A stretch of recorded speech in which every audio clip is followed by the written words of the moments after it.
Buenas noches. Muy buenas noches. Arrancamos QR y este es nuestro pase con Bienvenidos al Tren. Y desde ya vamos en vivo hasta las 12 de la noche por Bravo TV. Bueno, hoy tenemos un programa muy, pero muy interesante, muy intenso. Vamos a insistir con nuestra discusión de modelos. Por eso ya está con nosotros José Ignacio de Mendiguren. El Vasco de Mendiguren fue ministro de Producción, fue titular de la Unión Industrial Argentina. ¿Por qué?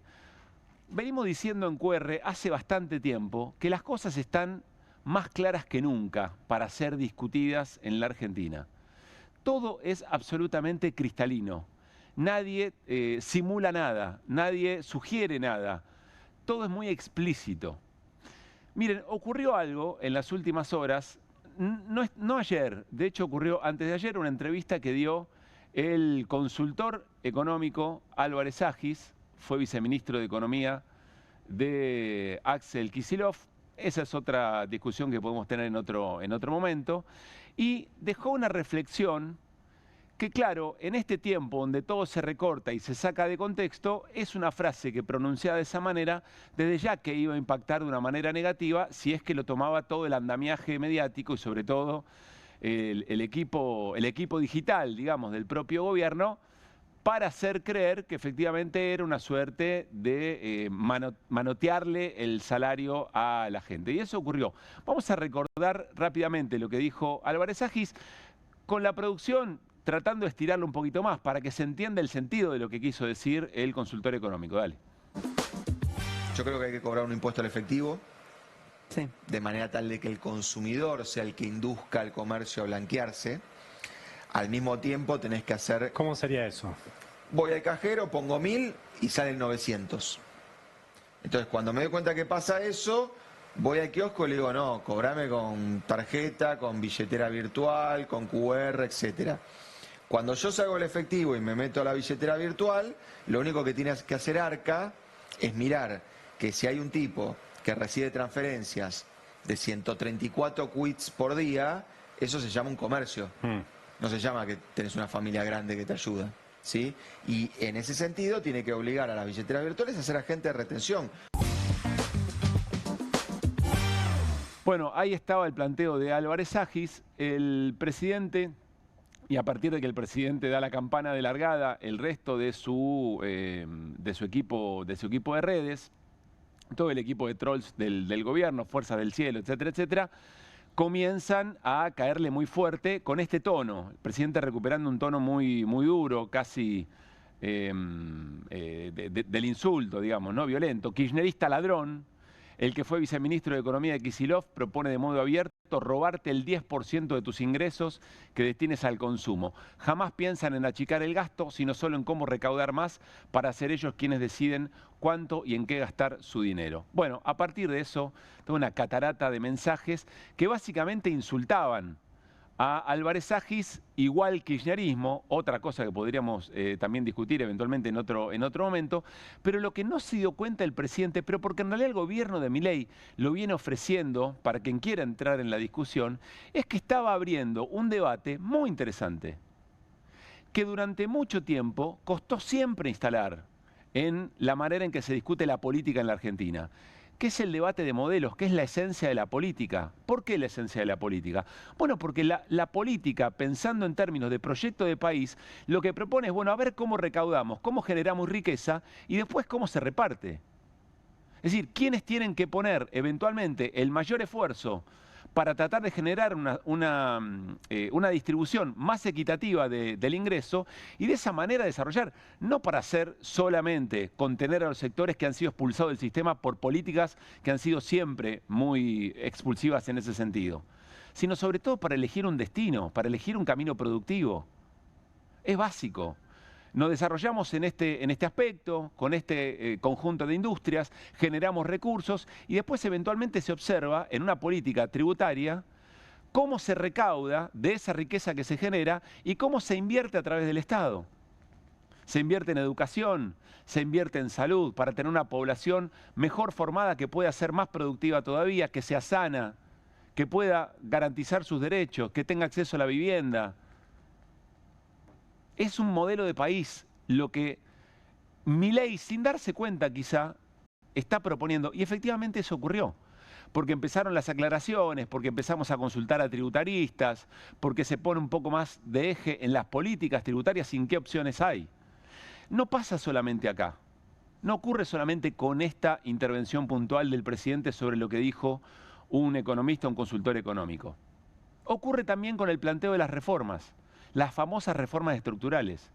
No es QR el que dice esto, no es QR el que sale a la carga, ni siquiera los empresarios pymes, que dicen a nosotros, por más que nos regalen los trabajadores, si nosotros no vendemos lo que producimos, no vamos a contratar gente. La solución de la formalidad del empleo o más empleo formal no viene por la flexibilización laboral. Viene por el modelo económico, otra vez la discusión anterior. Pero fíjense, otra vez volvemos a la discusión de los modelos. Es decir, todos los debates son tan claros que nos llevan a la discusión de modelos. Escuchen lo que dice sobre esto. No Álvarez Agis, no Axel Kicillof, no un gobernador peronista, Carlos Melconian, que ya había dicho Carlos Melconian que la injerencia de Estados Unidos era neocolonial, ¿se acuerdan? Carlos Melconian, que había diseñado el plan económico de Patricia Bullrich para Patricia Bullrich candidata a presidenta. Miren lo que dice. Yo le bajo un poco los decibeles a esas reformas en términos de lo que puedan significar ya en la calidad de vida de la gente. No hay ninguna reforma, ni previsional, ni laboral, ni tributaria, que sustituya, como mínimo voy a decir, para tomar el riesgo adecuado, como mínimo en el 2026. No hay ninguna de esas que sustituya a reformular la política macroeconómica. Con esto quiero decir que no hay ninguna reforma laboral que le vaya no a cambiar la vida de la gente o reforma tributaria o demás, sino que pueda ser sustituto de los problemas de acumular reservas, ser competitivos, reanudar el crédito y monetizar la economía. Todos esos eventos no están vinculados a reformas estructurales. Las reformas en el desierto del Sahara son imposibles de hacer. Esa última frase es muy interesante y muy ganchera. Las reformas en el desierto no hacen nada. Lo que está diciendo Melconian, con un plan económico o con un plan de país muy distinto al que puede ofrecer, por ejemplo, el peronismo, pero está diciendo, aquí hay un problema de modelo. Aquí hay un problema de forma de pensar el crecimiento económico. Se los contamos ayer. Dentro de Casa Rosada dicen que las reformas van a generar, la reforma y haber seteado la expectativa con el apoyo de Estados Unidos, que eso solo va a hacer crecer la economía, mejorar el consumo, generar más empleo. Melconian dice no, no son las reformas y abre la puerta otra vez a la discusión de modelo y la abre Melconian. Ahora vamos a ver al final, ¿para quién es esta pelota? ¿De quién es el desafío en este momento si está tan claro? Posiblemente como nunca en el último tiempo en la Argentina, que esto es una discusión de modelos económicos, de modelo de país y no de nombres propios. Porque cuando vos discutís modelos, te permite correr el sesgo ideológico, sacar los prejuicios, dejar de pensar que es contra alguien. Si la discusión va al objetivo o al impacto de las políticas públicas, se vuelve mucho más interesante. Y todo eso es una posibilidad que está en este momento por una manera de ser del gobierno, pero también por otras dinámicas que se van dando. Y vamos al plato fuerte de la jornada. Yo diría el plato fuerte de este tiempo. Vamos a escuchar una entrevista que dio el secretario del Tesoro de Estados Unidos, Scott Bessent, a quien hace un tiempo en la Argentina escuchamos con más atención que al propio ministro de Economía argentino. Y quiero que presten atención, es largo, vamos a ir frenando en algunos momentos, porque cada cosa que dice no tiene desperdicio en el mismo sentido en que lo veníamos diciendo. Todo está cristalino. Más claro echarle agua, ni siquiera echándole agua puede estar más claro. Arrancamos, dale. How does a $20 billion bailout of Argentina help Americans? You're the president's point person on that. Can you explain to those here who are feeling the pinch, including America's farmers, why the United States is helping out Argentina? Well, do you know what a swap line is? It's currency swap, yes. Yes, but what is that? You're the Treasury Secretary. Yes, but why did you call it a bailout? That is how... In most bailouts, you don't make money. The U.S. government made money. We used our financial balance sheet to stabilize the government. Pausa ahí. Una pausa ahí. In Latin America. Una pausa ahí, ya volvemos. Primera confesión de Bessent. Recordemos que Scott Bessent le está hablando al público estadounidense. No tiene que cuidarse lo que pensamos en la Argentina. Está tratando de salvar la ropa de ese salvataje, de ese modo de intervenir en la Argentina. Y lo primero que dice es que es un préstamo al gobierno. No es un préstamo al país para el desarrollo, es un préstamo al gobierno. Ya lo sabíamos, pero es bueno remarcarlo. No es de Estado a Estado, es de Trump a Milei, en función de su idea de país y en función de los intereses de los Estados Unidos. Sigamos escuchando con atención. During an election, the president there won in a landslide. The government's going to make money, and I would rather use peace through economic strength than have to be shooting at narco boats coming offshore if the government collapsed. We have a generational opportunity in Latin America. Pausa. Deme un segundito.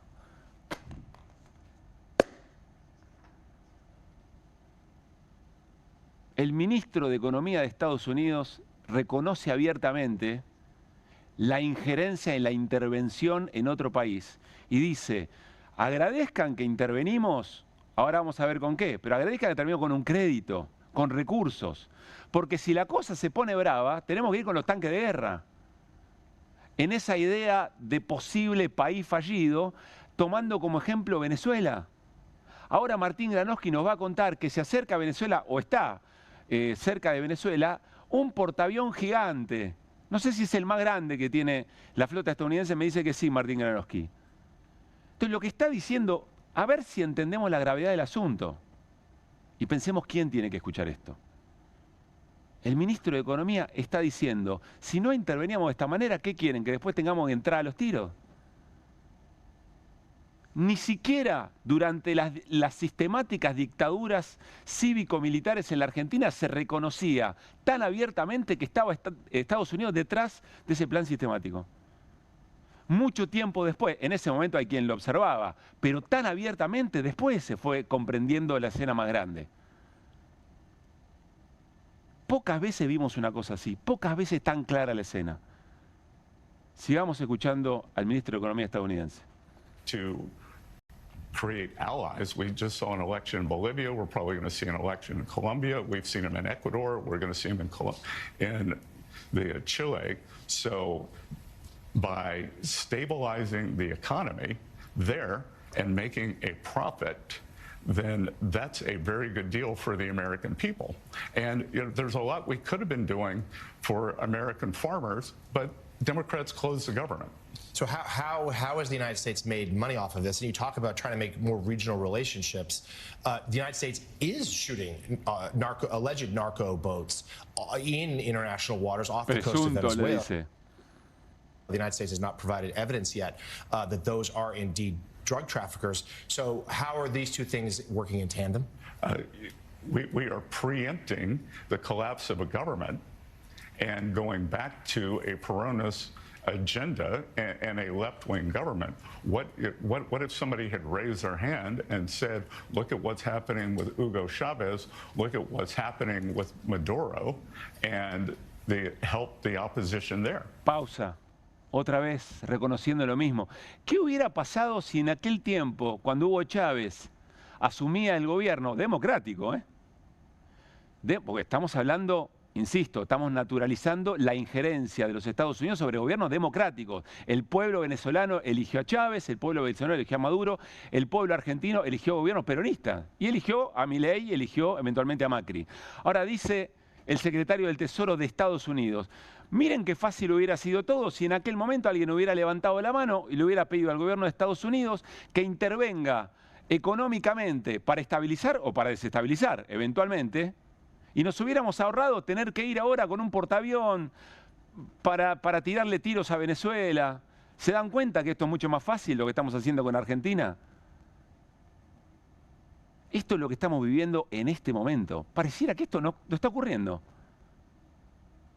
Hay una normalidad con la que se trata esto mediáticamente, políticamente, sindicalmente, que a mí, francamente, no deja de sorprenderme y no voy a permitir que deje de sorprenderme.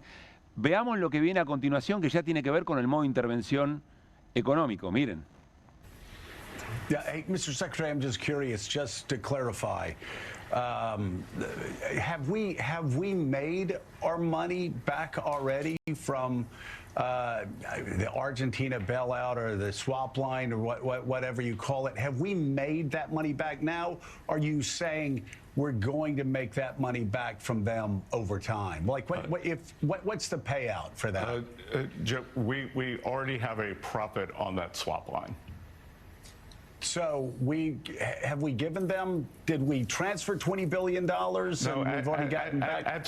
Absolutely not. We made a line of credit available, and a small amount of it was drawn on, and we have made a profit on that. Bueno, queda todo claro. Se activa una parte del swap, eso se convierte inmediatamente en deuda. Es un crédito. Estados Unidos dice, hicimos ganancia, fuimos a ganar guita. Soy un trader, soy un timbero, estamos timbeando con la estabilidad argentina, además del interés geopolítico. Pero acá ahí aparece otro problema, que es un problema muy serio para el gobierno, si es que Argentina y su dirigencia política y sindical tuviera un poquito más de autoestima. Ni hablar del Poder Judicial. Que es que en el momento que se convierte en un crédito y alguien paga una tasa de interés por eso, que no sabemos cuál es, porque esto es opaco por donde se lo mire, y opaco es bastante claro, les diría, hay otras reglas de juego para que esto funcione. Miren el posteo que hizo Andrés Gil Domínguez, el abogado constitucionalista. El swap con Estados Unidos es puro humo. El 15 de octubre interpuso una solicitud de acceso a la información pública sobre las condiciones del supuesto swap celebrado con Estados Unidos. El jefe de gabinete la envió al Ministerio de Economía, que a la vez la remitió al Banco Central. Pasaron los 15 días que impone el artículo 11 de la ley determinada sin que se formulara ninguna respuesta. Puro humo o violación de normas constitucionales, convencionales y legales. ¿Qué más da? ¿No? Yo me quiero quedar con ese qué más da. Me quiero quedar con ese qué más da. Gil Domínguez lo que está diciendo es, che, acá se rompieron todas las reglas. No se respeta la Constitución. La Constitución parece ser una correlación de fuerzas. Porque ni la política, ni el Poder Judicial, o la combinación de ambos, tienen, yo no sé si la voluntad, o por lo menos las herramientas suficientes, estoy siendo benévolo, las herramientas suficientes para decir, che, para esto no se puede hacer sin el Congreso. Esto ya pasó con Macri y más atrás también. Estuvo Olmos acá hace muy poco, conversando con Juan Di Natale. Esto pasó con Macri. Con Macri se tomó un crédito de más de 50.000 millones de dólares, rompiendo los estatutos del Fondo Monetario, pero además todos los trámites y los papeleos que había que hacer acá antes de meterse a ese crédito, se hicieron después. Y muy graciosamente se endeuda a generaciones y generaciones, y no solamente eso, sino que además se permite la injerencia de Estados Unidos de la manera que el secretario del Tesoro de Estados Unidos lo acaba de confesar. El diagnóstico está clarísimo. Nos cansamos noche a noche de repetir exactamente lo mismo, que la situación es cristalina, está todo arriba de la mesa. Entonces, el desafío es de la oposición. Es de todos los actores que sean opositores a esto que está pasando y que se ve con tanta claridad. Y el no se puede, y el no nos da la correlación de fuerzas, y el que somos dialoguistas y no somos adversarios políticos, me parece que no corre frente a esto que está ocurriendo. Un funcionario estadounidense reconociendo que o es a los tiros o es interviniendo económicamente. Y muy graciosamente creen que es un gobierno con el que hay que ir a dialogar, ¿qué?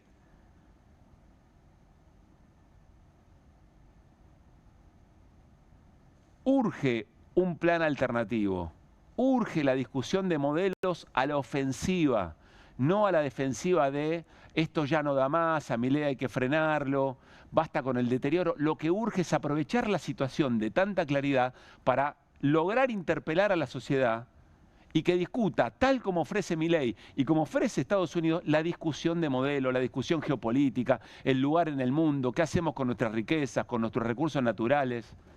¿Qué lugar queremos ocupar? Por ahora brilla por su ausencia. Son sectores minoritarios, son personas. En el Congreso hubo un trabajo muy importante, pero está faltando otra cosa. O da la sensación que está faltando otra cosa. Alguien está viendo y dirá, Desde QR están diciendo, anímense y vayan. Bueno, son tareas distintas. La vocación por la política invita a la audacia, al ingenio, a salir por arriba del laberinto, a encontrarle la vuelta, porque el gobierno lo está haciendo bastante fácil, ¿eh? El gobierno está mostrando sus cartas de una manera muy, muy clara. Arrancamos QR y lo hacemos como siempre con la voz del día.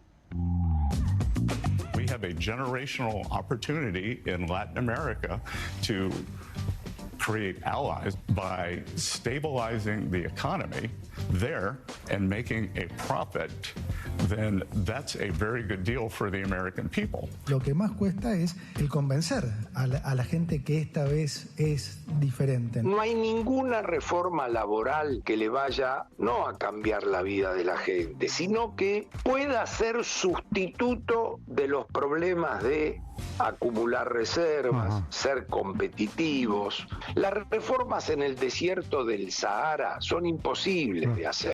¿Cuál es la importancia de dónde está físicamente el oro? No sabemos a cambio de qué, no sabemos si lo prestó, no sabemos nada. Cuando termine el programa de hoy, deberías buscar para mañana informar a toda la gente. No, hemos buscado de Pablo. Esto no contesta y dice que no va a contestar. Si quizás acudo a otras vías, como puede ser una acción de amparo, para obligar al Estado a responder algo, pero me parece que la respuesta ya es clara. Lo de Schwab ha sido humo electoral, que le salió muy bien. ¿Para qué necesitamos submarinos? En esta escala de prioridades, diciendo que hay una emergencia tan grande en discapacidad, digo, no hay una emergencia tan grande. Señor, hay una ley.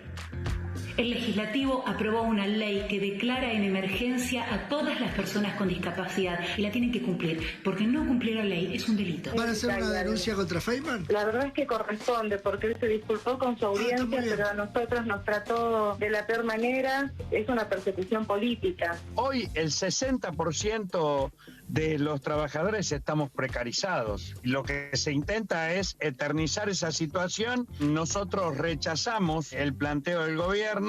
No convocan a una negociación paritaria o a nada, no atienden el teléfono desde diciembre del año pasado. Lo que se está discontinuando no solamente es el futuro de millones de pibes y pibas, se están discontinuando investigaciones. En el 2001 se triplicó el consumo de antidepresivos por la situación que nos tocó vivir y hoy estamos en una situación bastante similar. Con Macri perdimos 25.000 pymes, con Alberto pandemia por medio perdimos 8.000 y hoy llevamos 16.000. Por eso tomamos la determinación de tomar la empresa. Esto ya no va para más. No va para más, ya estamos cansados de todo esto, estamos cansados. Queremos trabajar, queremos la moneda, no queremos la moneda.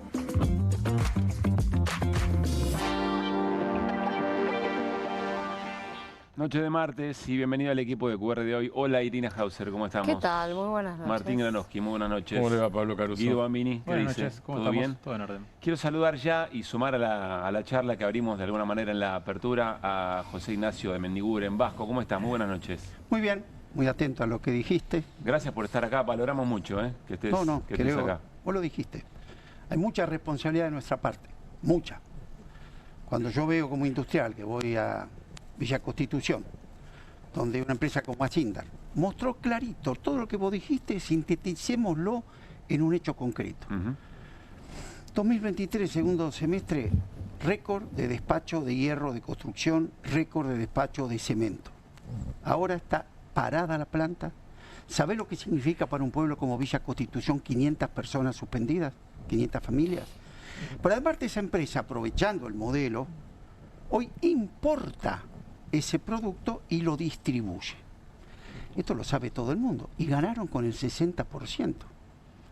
Ahora me invitaron a cerrar un congreso en Olavarría. Siempre estoy muy atento yo al Parque Industrial de Olavarría. Nosotros le dimos la segunda etapa. Cantera de piedra que están al 20%. Despacho de cemento, 32%. El Parque Industrial al 48%. Y vuelven a ganar. Conclusión. Vos fuiste muy claro. Lo que no te engaña el gobierno con Estados Unidos es a dónde quiere ir. El problema nosotros, la incapacidad que tenemos para demostrar lo que estamos seguros, que hay un camino garantizado, no al crecimiento, al desarrollo. Y para eso ponemos sobre la mesa, punto por punto, concreción. Y no lo pudimos comunicar. y estamos demostrando peleas internas que nos alejan cada vez más de la gente. Entonces, este es nuestro desafío. ¿Por qué es urgente? Porque mientras discutimos cosas que no son la de fondo, la del modelo, te están firmando por 30 años. Contratos, RIGI, entrega de la soberanía energética, regalo de la posibilidad de un desarrollo minero. Siempre te digo, a veces canso ya. Gas y petróleo tiene Nigeria. Y gas y petróleo en abundancia tiene Noruega.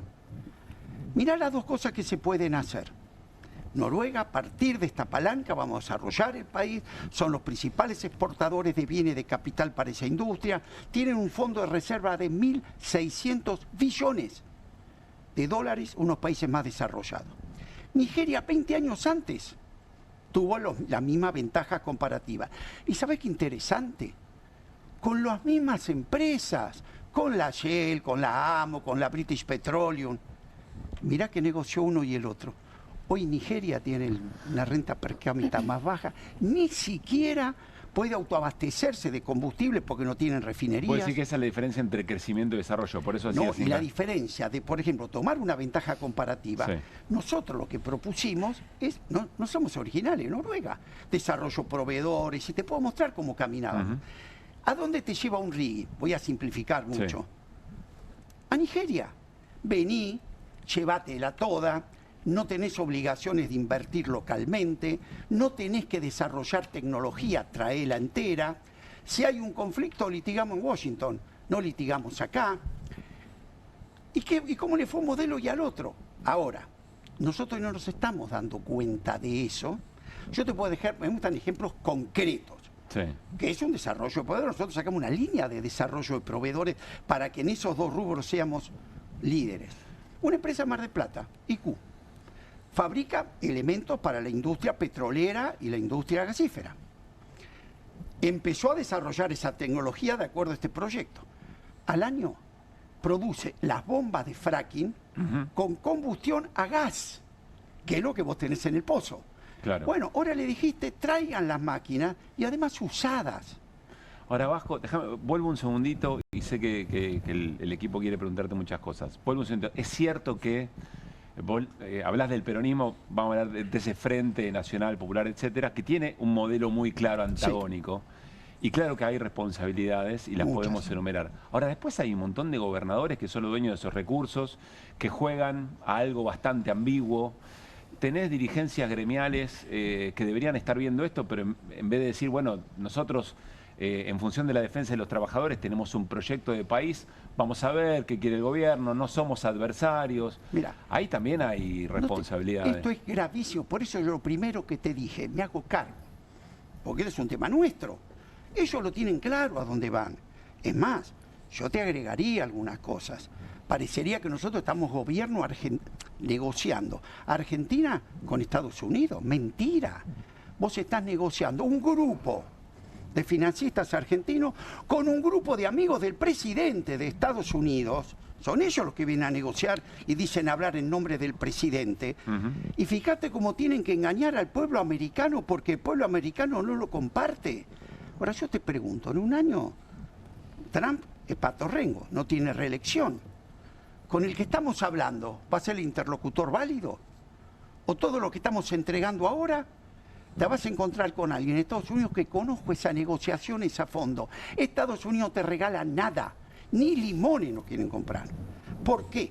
Porque el lobby que existe del sector privado sobre cada legislador, ellos lo designan, hacen imposible de que vos venzas esa protección.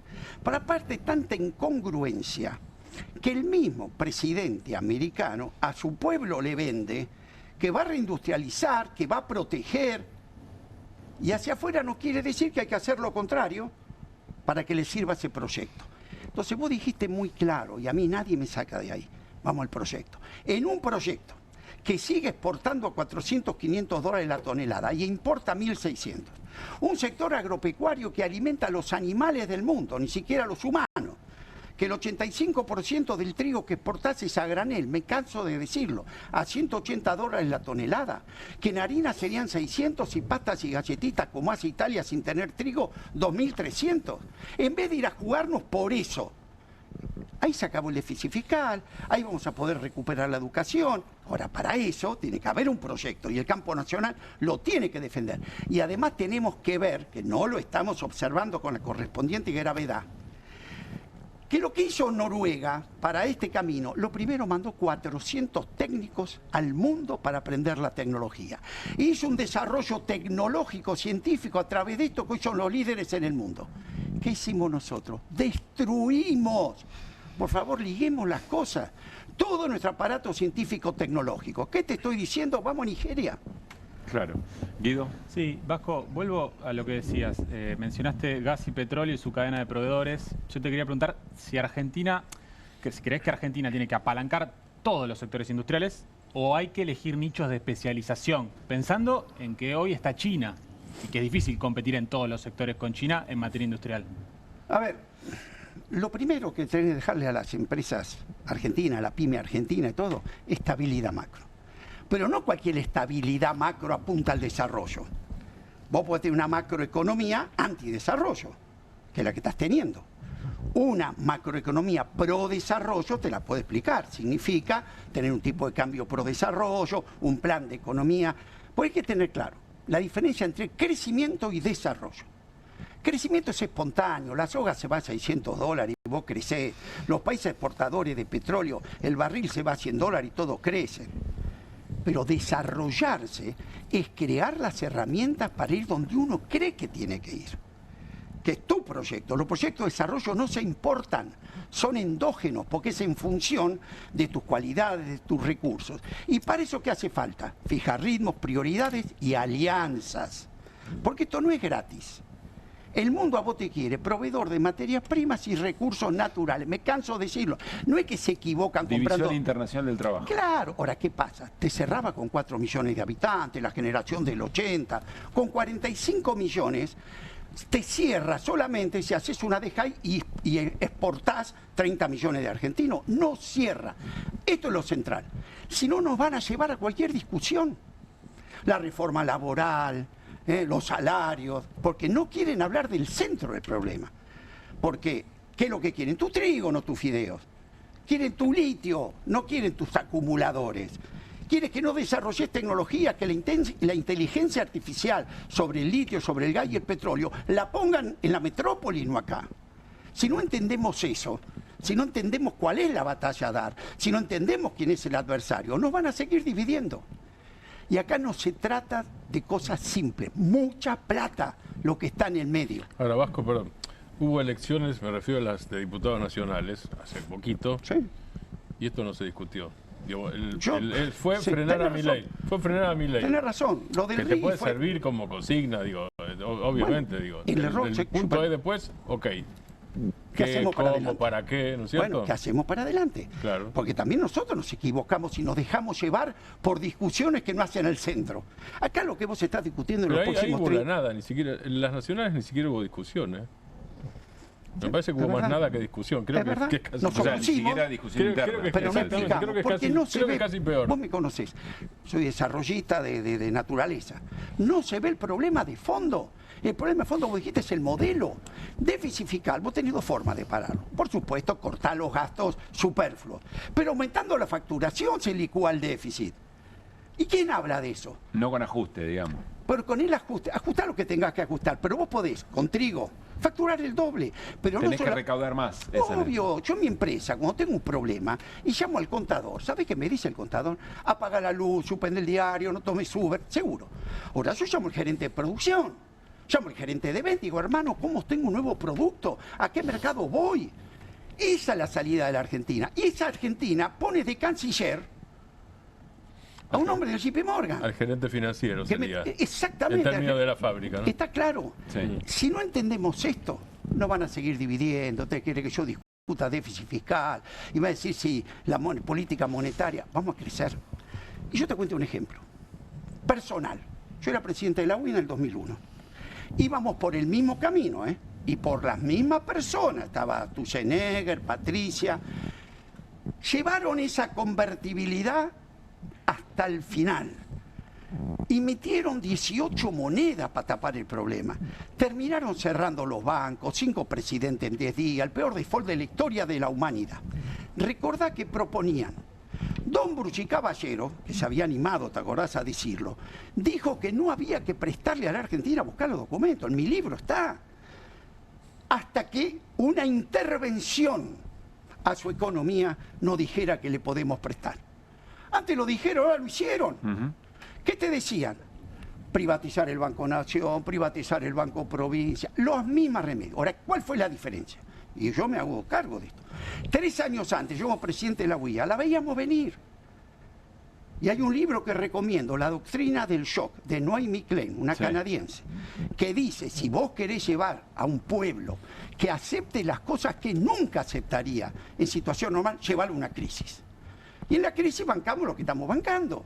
Pero en aquel momento hubo una decisión del campo nacional. Allí el radicalismo y el peronismo se unieron. La cuita entre nosotros la discutimos después, pero acá estamos juntos. Me nombran a mí primer ministro de la producción de la historia argentina. Era toda una señal. Se sale produciendo, no especulando. Y ese tiene que ser, decís vos, uno de los puntos de contacto entre distintos sectores no de cabe la duda, política. no hay otra posibilidad. Ahora, no tenemos que sentarnos a reunionitis ya inútiles. Pongamos los papeles arriba de la mesa si esto está aprobado. ¿Por qué en Villa Constitución ganó Milei? O ganó la Libertad Avanza.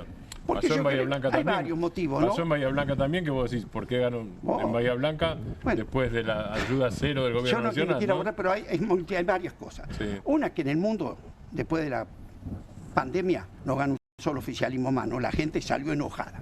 Calcula acá que encima teníamos los problemas que teníamos, salió más enojada. Después que nosotros no supimos salir de ese atolladero, sos esto, sos Cuca, sos esto, sos Kirchner. Entonces la gente dice, ¿qué me dicen ellos? Me demuestran que no son eso, me demuestran que hubo una seca que nos sacó el 25% de los ingresos en el 2003, en fin, que tuvimos una pandemia a la cual entramos con el gobierno del Salvador Macri en default. Eso, perdón, Vasco. Las dos cosas son ciertas porque además son hechos factivos. Pero ahora, nosotros, ¿te la gente no lo alcanzan en entendió. la discusión, no en la discusión política, en la persuasión política? No, futuro. Y lo que yo creo que compró muy bien, porque contra los yanquis, digamos, estábamos nosotros en la facultad, ¿viste? Y los jóvenes no sé, están en contra de aquello, y ven que venía alguien a salvarnos, que ve que venía alguien que dijo, si venís conmigo te saco, si no se te quema todo. Y bueno, también todo esto influyó. Yo entiendo, insisto, quiero decir que hay un sector de la política argentina que tiene un modelo que defiende la discusión de modelo. Es cierto que está discutiendo internas y eso distrae, que podría tener una mejor performance, más amalgamado, es cierto. Ahora, hay otros sectores, hay gobernadores de provincias productivas, está la Unión Industrial Argentina. Hay un sector del sindicalismo que da la sensación que no está viendo esta situación que vos estás describiendo de esta manera. Y quiero diferenciar esas posiciones, porque por más que uno le critique, che, basta de interna, de discusiones internas, pero sostienen un modelo y en el Congreso se han comportado de una manera bastante coherente. Ahora, ¿vos entendés a los gobernadores de provincias productivas que no observan esto? Primero entramos todos en que sos esto, sos Cuca y no quiero ser Cuca. Esto entraron muchos. Segundo, con todo éxito, ¿no? Por supuesto, y acá yo no quiero, pero no puedo dejar de decirlo. En aquel momento yo era un articulador, yo era presidente de la UIA, y yo en mi casa parecía la Jabonera y te venía la CGT, venían los bancos, venía el presidente 3 veces, el jefe de gabinete, porque queríamos evitar, y lo logramos, que en la crisis nos llevaran puestos, ¿quiénes? La privatizada, el club del 1 a 1, los bancos extranjeros, y con mucho costo también personal, lo logramos. Y demostramos que por ese camino lograste de la peor crisis el crecimiento más largo de la historia argentina, 2002-2011. Creciste sin endeudamiento porque generabas la riqueza. Entonces no me traigas ejemplos de la generación del 80. Analicemos eso con errores, pero se hizo. Ahora, vos podés tener hilo, perlas y aguja. No hace un collar. Vos eso tenés que enhebrarlo. Tenés que juntarlo. Y tenés que juntarlo atrás de algo. ¿Conducción o liderazgo político? ¿Eso falta? Y sobre todo, ¿sabés qué? Papeles arriba de la mesa. La gente no tolera más el sigan men. Cuando decís papeles, decís cosas concretas, ¿a eso te referís? Sector, mirá, yo sabés que 6 meses antes de dejar la secretaría, viajé a Washington, me recibió el Banco Mundial, invitado por ello, fui con todo mi equipo, los 9 tomos de cómo ante esta bendición que el mundo nos mandó a la Argentina de vuelta, teníamos que actuar. La encargada del hemisferio sur, norte, sí sur, estuvimos una mañana hablando, vimos todos los cuadros. Cuando termino, es tan incontratable lo que te estoy diciendo, que me dijo, secretario, lo dije muchas veces ya, hoy la Argentina es un activo público global. Es decir, lo que ustedes tienen en abundancia, el mundo entró en crisis estructural. Ahora, ¿qué te dijo? Activo público global. El mundo va a tener tu activo, tu litio lo va a tener, tu petróleo lo va a tener. El tema que vas a hacer vos. El tema que haces vos, claro. Propietario o inquilino. Noruega o Nigeria. Este es el debate que nosotros tenemos que salir a dar con claridad, con la gente. Eso lo tengo claro, no te pido la respuesta a vos, pero vos no podés ir a una elección mostrándole los tomos de lo que escribí. Nosotros internamente primero tenemos que entender que si alguien cree que hay que esperar que se caigan para que te vengan a buscar, te quedaste en la prehistoria. Lo que viene es absolutamente distinto a lo que fue. Desde comunicación, hoy ¿cuál es nuestro desafío? Viene la inteligencia artificial, correcto, y llega a todos los países al mismo tiempo, no era como la revolución industrial que tardó un año en llegar. Y todos tenemos posibilidad de entrar. ¿Cuál es tu ventaja comparativa como país? Que ellos no tienen esto. Entonces vos lo que tenés que hacer, en eso que el mundo entró en crisis, ponerle vos todo el esfuerzo en la industria 4.0, la inteligencia artificial, no dejar que a nuestro litio se lo ponga Elon Musk, la inteligencia artificial, y nosotros somos África. Entonces, si vos querés venderme un bote, ¿sabés qué tenés que hacer? Enamorarme de la otra orilla. Y la política hoy no enamora. Y la política no dice esta posibilidad concreta. Y tampoco dice que por este camino los ingenieros que están estudiando, yo fui a una charla a la universidad de ingeniería. Dije, muchachos, si nos ayudan a poner el desarrollo por encima de lo nuestro, hoy ustedes tienen amigos afuera, salgan a buscar ingenieros que vengan porque no van a alcanzar. Si vamos por el camino del RIGI y de Nigeria, empiecen a manejar un Uber, vayan buscando algún amigo que tenga 2 taxis. Pues así, ya lo vivimos.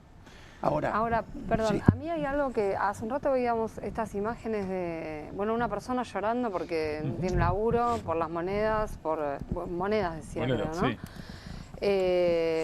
Hablamos de Villa Constitución, digo, esa es la realidad palpable que a mí me parece que igual que cada vez se ve menos, o sea, nosotros la mostramos acá, pero pareciera que se desdibuja, ¿no? Yo entiendo todo lo que estás planteando, o sea, pero evidentemente a esas personas no se les está hablando. Bueno, o sea, yo no sé a quién votaron. Pues la primera crítica que nos estamos haciendo. No cabe duda, no cabe duda. Evidentemente muchos han votado al oficialismo. Y son personas que están llorando por eso que les está pasando. De lo que me cabe. Porque esto de que esperemos, escuchemos, es el momento, la pelea interna, mientras me siguen firmando contratos a 30 años. ¿A vos te parece irresponsable que la política opositora espere a que todo entre en crisis para poder aparecer como representante? Absolutamente, me parece suicida. ¿Sabés por qué? Porque se puede instalar el otro modelo. ¿Y vas a estar mejor? Vas a estar mejor, porque te va a entrar plata por el litio, por el cobre, que antes no estaba. Ahora, ¿para quién? Para un grupo muy chico, no va a derramar. Para Noruega, digamos, que son 5 millones. Pues no, claro. Ahí está la población total. Esa es la diferencia. Entonces, este es el problema, Sí. No nos creamos que va a andar mal. Pueden lograr que la inflación baje y todo compartimos. Pueden lograr crecimiento. Puede lograr crecimiento, pero para de donde nosotros partimos, la pobreza que partimos. Por además, si yo a vos te destruyo la educación. Que eso no se puede, que no se arregla. No se arregla, porque además yo te destruyo. Por eso le doy la importancia que le doy a la formación, a la ciencia y la tecnología. Está absolutamente ligada al modelo. Si yo te quiero primarizar, te destruyo esto. ¿Qué hizo Cavallo? Mandó a lavar los platos a lo del CONICET, de casualidad. Claro. Macri cortó el INTI, controló todo. Vasco, gracias como siempre. Bueno, pero pongamos la responsabilidad a nosotros porque nos estamos jugando mucho y tenemos mucho para darle a la gente. Gracias por haber venido, en serio. A vos. Enseguida la saludamos a Nora Bar por un tema que preocupa y mucho. Antes le pregunto, título nomás, Iri, ¿de qué hablamos en un ratito? Vamos a hablar de la causa de los cuadernos y parece que hay intereses de algunos sectores por apurar una condena. Martín, vamos a hablar de ese portaaviones. Vamos a hablar de ese portaaviones, que es el buque más grande del mundo, no solo de Estados Unidos. Guido, querido. Está salado el asado, Pablo. Salado el asado. Bueno, vamos a saludar a Nora Bar, periodista, divulgadora científica, porque América está perdiendo el estatus de región libre de sarampión, según Naciones Unidas. Y esto empieza a generar enormes preocupaciones y me parece que no está lo suficientemente, o nos parece que no está lo suficientemente difundido, por lo menos en el marco de las agendas que estamos discutiendo. Nora, Pablo Caruso y todo el equipo de QR, gracias por esperarnos unos minutos. ¿Cómo te va? Buenas noches. Hola, ¿qué tal? ¿Cómo están? Gracias, Nora. ¿Qué es lo que está pasando? Sí, Explícanos cómo si ayer, Sí, dale. No, ayer anunció la Organización Panamericana de la Salud en una conferencia de prensa que perdíamos el estatus de continente libre de sarampión. América fue el primer continente que obtuvo ese estatus 2 veces, porque lo habían perdido ya, pero ahora por los brotes muy importantes que hay, particularmente en Canadá, pero también en Estados Unidos y en México, y recordemos que acá en la Argentina también hubo un brote en la provincia de Buenos Aires, que por suerte lo acaba de cerrar el brote de la provincia de Buenos Aires, pero el brote de sarampión de Canadá, que tiene como 5.000 casos y ya hace un año que está circulando en forma endémica el virus, prendió todas las alertas, porque el sarampión es una enfermedad que, claro, como la vacunación lo había eliminado del continente, no erradicado. Erradicado es cuando ya no aparece más. Eliminado cuando pasa un determinado lapso sin casos. Si había eliminado, mucha gente hay pediatras que ni trataron casos de sarampión. Pero es una enfermedad de las más contagiosas que hay. Una persona puede contagiar a 18. Mirá. Y el virus queda suspendido en el aire durante 2 horas por lo menos. Entonces se transmite con una facilidad pasmosa. Y no es tan inocuo porque puede causar neumonía, encefalitis, ceguera, muerte. De hecho, hubo 28 defunciones desde que comenzó el brote. Así que, bueno, los sanitaristas están más que preocupados, especialmente porque es una enfermedad prevenible por vacunas. Hay que darse la triple viral. Bueno, quienes nacimos antes del 65 estamos naturalmente inmunizados porque atravesamos todas las epidemias de sarampión que hubo cuando éramos chicos, pero los que nacieron después del 65, cuando se implementó la vacunación masiva, tienen que estar vacunados contra el sarampión. Y lamentablemente, por suerte no en la Argentina todavía, pero en Estados Unidos, en Canadá y en algunos países hay una ola un poco antivacunas y esto hace resurgir estas enfermedades que son prevenibles. Nora, tiene pregunta Martín Granovsky. ¿Cómo te va? Nora, buenas noches. Te hablo como un inmunizado entonces. El único inmunizado de la mesa, me parece, creo yo. Creo que es así. Si se pierde el estatus, ¿cuánto tardó en ganarse el estatus antes y cuánto tardaría con buenas políticas públicas regionales en recuperar ese estatus? ¿Estamos hablando de cuánto tiempo?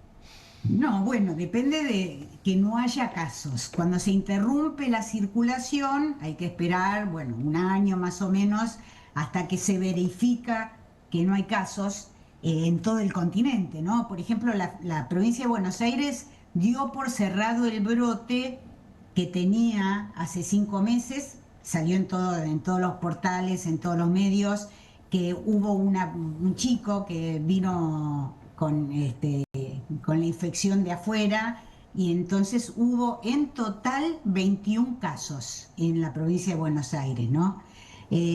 Muchos referidos, muchos sospechosos, pero comprobados 21 casos. Después de 20 semanas sin ningún caso, se consideró que se había detenido el caso. Se iniciaron una cantidad de acciones, por eso la Organización Panamericana de la Salud pidió a todos los países que inicien acciones, que haya vigilancia y monitoreo continuo en los países que sea necesario, que se hagan campañas de refuerzo. En la provincia de Buenos Aires se hizo una campaña de refuerzo, se recibieron todos los casos notificados y se analizaron y se estableció también el monitoreo de los contactos, o sea, cada persona que tenía un caso de sarampión en la familia, bueno, todos los contactos de esa persona se analizaron, se controlaron. Hay que iniciar una cantidad de acciones y se puede, porque como digo, es la segunda vez que se pierde el estatus de región libre de sarampión. A mí me tocó, ya siendo periodista científica, dar la noticia de que América se había convertido en el primer continente libre de sarampión, así que lamenté muchísimo que perdiéramos ese estatus. Nora, ¿no? te hago una pregunta muy puntual. En este momento, por ejemplo, en la Argentina y en función de con quienes vos conversás sobre el tema, ¿hay problemas de difusión? ¿Hay problemas de coordinación de equipos de salud, de recursos eventualmente?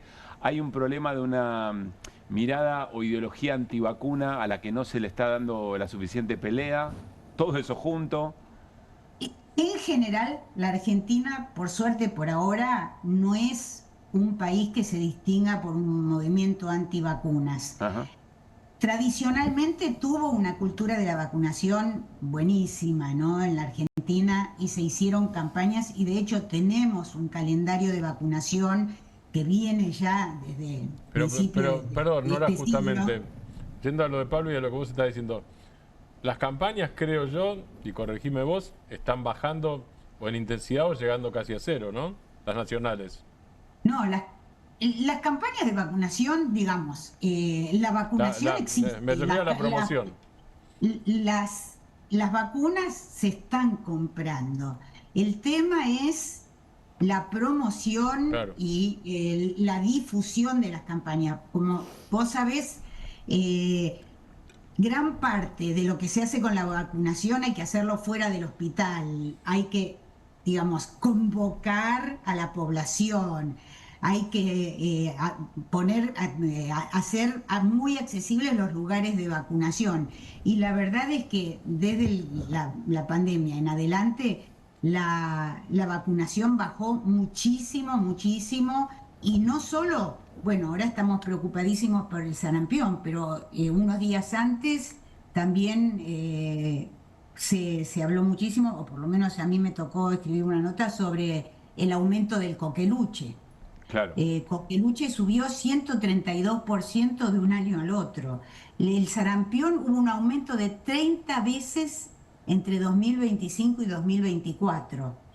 Hay bajísimas, o sea, lo que se considera que hay que tener para tener una buena cobertura de vacunación y para que se produzca ese efecto rebaño, que es que las personas que no se pueden vacunar están protegidas porque todo el resto nos vacunamos, es 95% o más. Y la verdad, por acá tengo las cifras de vacunación, son muy bajas. En América, en general, de sarampión, 79% en la primera dosis y solo una tercera parte de los países, ¿no? Alcanzó el 95%. Y para la segunda dosis, solo el 20% llegó al 95%. Está muy bajo en ese sentido. Muy bajo y otras vacunas mucho peor, vacunas que... La vacuna quíntuple, por ejemplo, está en niveles de 75%, 69%, según las dosis. Así que eso es tarea de los ministerios y la verdad es que el Ministerio de Salud de la Nación no está teniendo una presencia ni haciendo campañas evidentes. Más bien está tratando de que cada provincia se arregle con lo que tiene que ver con la vacunación. No le escapa al resto de las lógicas en ese sentido. Nora, gracias por este trabajo. Nos ayudás siempre a tratar de instalar en agenda estos temas que pasan mucho bajo radar y después aparecen cuando ya la cosa es bastante más compleja. Un gran abrazo. Sí, lamentablemente nuestro país en este momento se está rigiendo tanto por...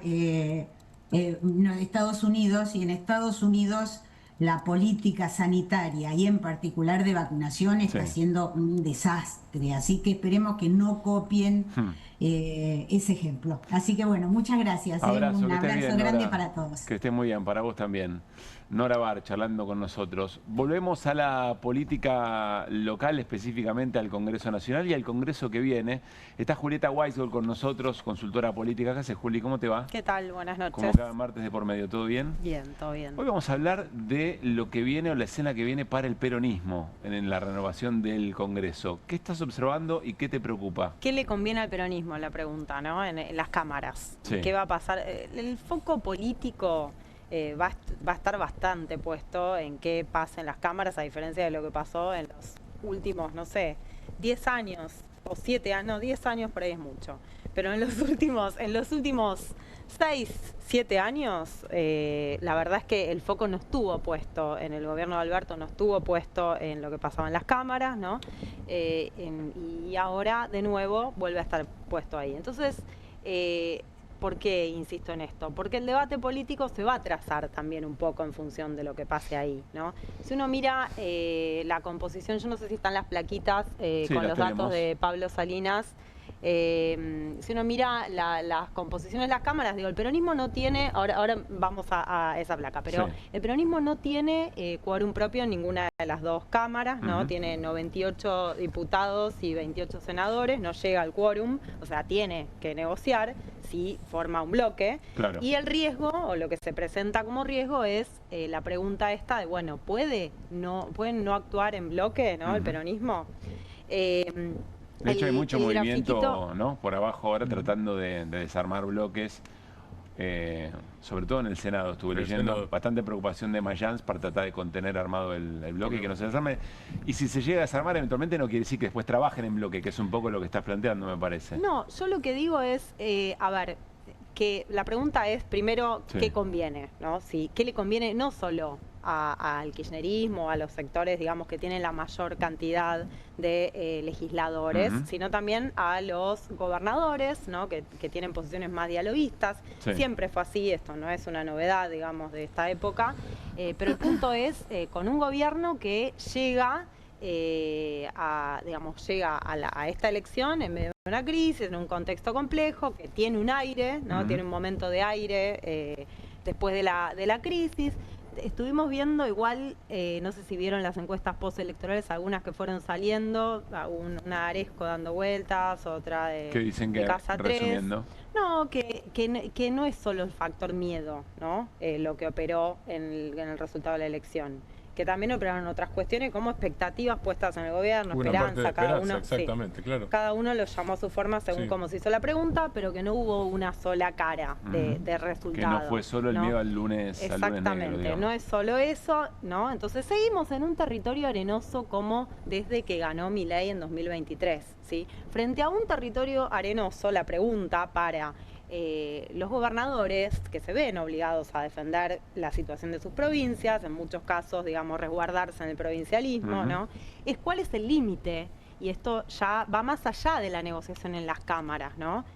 ¿Cuál es el límite en términos simbólicos, no morales, simbólicos de discurso político frente a la opinión pública, con un gobierno que yo creo que va a seguir teniendo un camino zigzagueante, un camino, digamos, de pisar en arena? El gobierno lo sabe, se prepara, de hecho, por eso también están hablando de que se va a trabajar, ¿no?, las propuestas de reforma ahora, en los próximos meses, ¿no? Un poco para tomar el impulso del resultado electoral también. De las propias políticas más adelante. Porque el gobierno sabe que el terreno para el propio gobierno también es arenoso, ¿no? Entonces, frente a este terreno arenoso, es raro o tal vez inconveniente, ¿no?, para los propios gobernadores dialoguistas aferrarse a algo que es arena, ¿no? Entonces, tal vez el juego que tienen que seguir haciendo es parecido al que se hizo hasta ahora, ¿no? ¿Está sugiriendo que quizá la división le convenga en algún punto? No, al revés. A los gobernadores no. Yo creo que la división le conviene al oficialismo, a nadie más, digamos. Creo que lo que le conviene a los gobernadores es seguir haciendo un juego como el que hicieron hasta ahora, tal vez un poco más fuerte de negociación adentro de las cámaras por cómo quedaron también la composición, ¿no?, en cada bloque. Quedó, digamos, quedó un poco más debilitado también la posición del kirchnerismo más duro, ¿no? Entonces, digo, abierto ese juego, es un momento para que todos los actores jueguen, Claro. ¿no? Y también respecto a qué le convenga al kirchnerismo de ahora en más, es lo mismo, ¿no? La tentación de romper, que se escucha, ¿no? Y se escuchó antes también, antes de la elección, ¿no? Si unidad o no, se discute eso.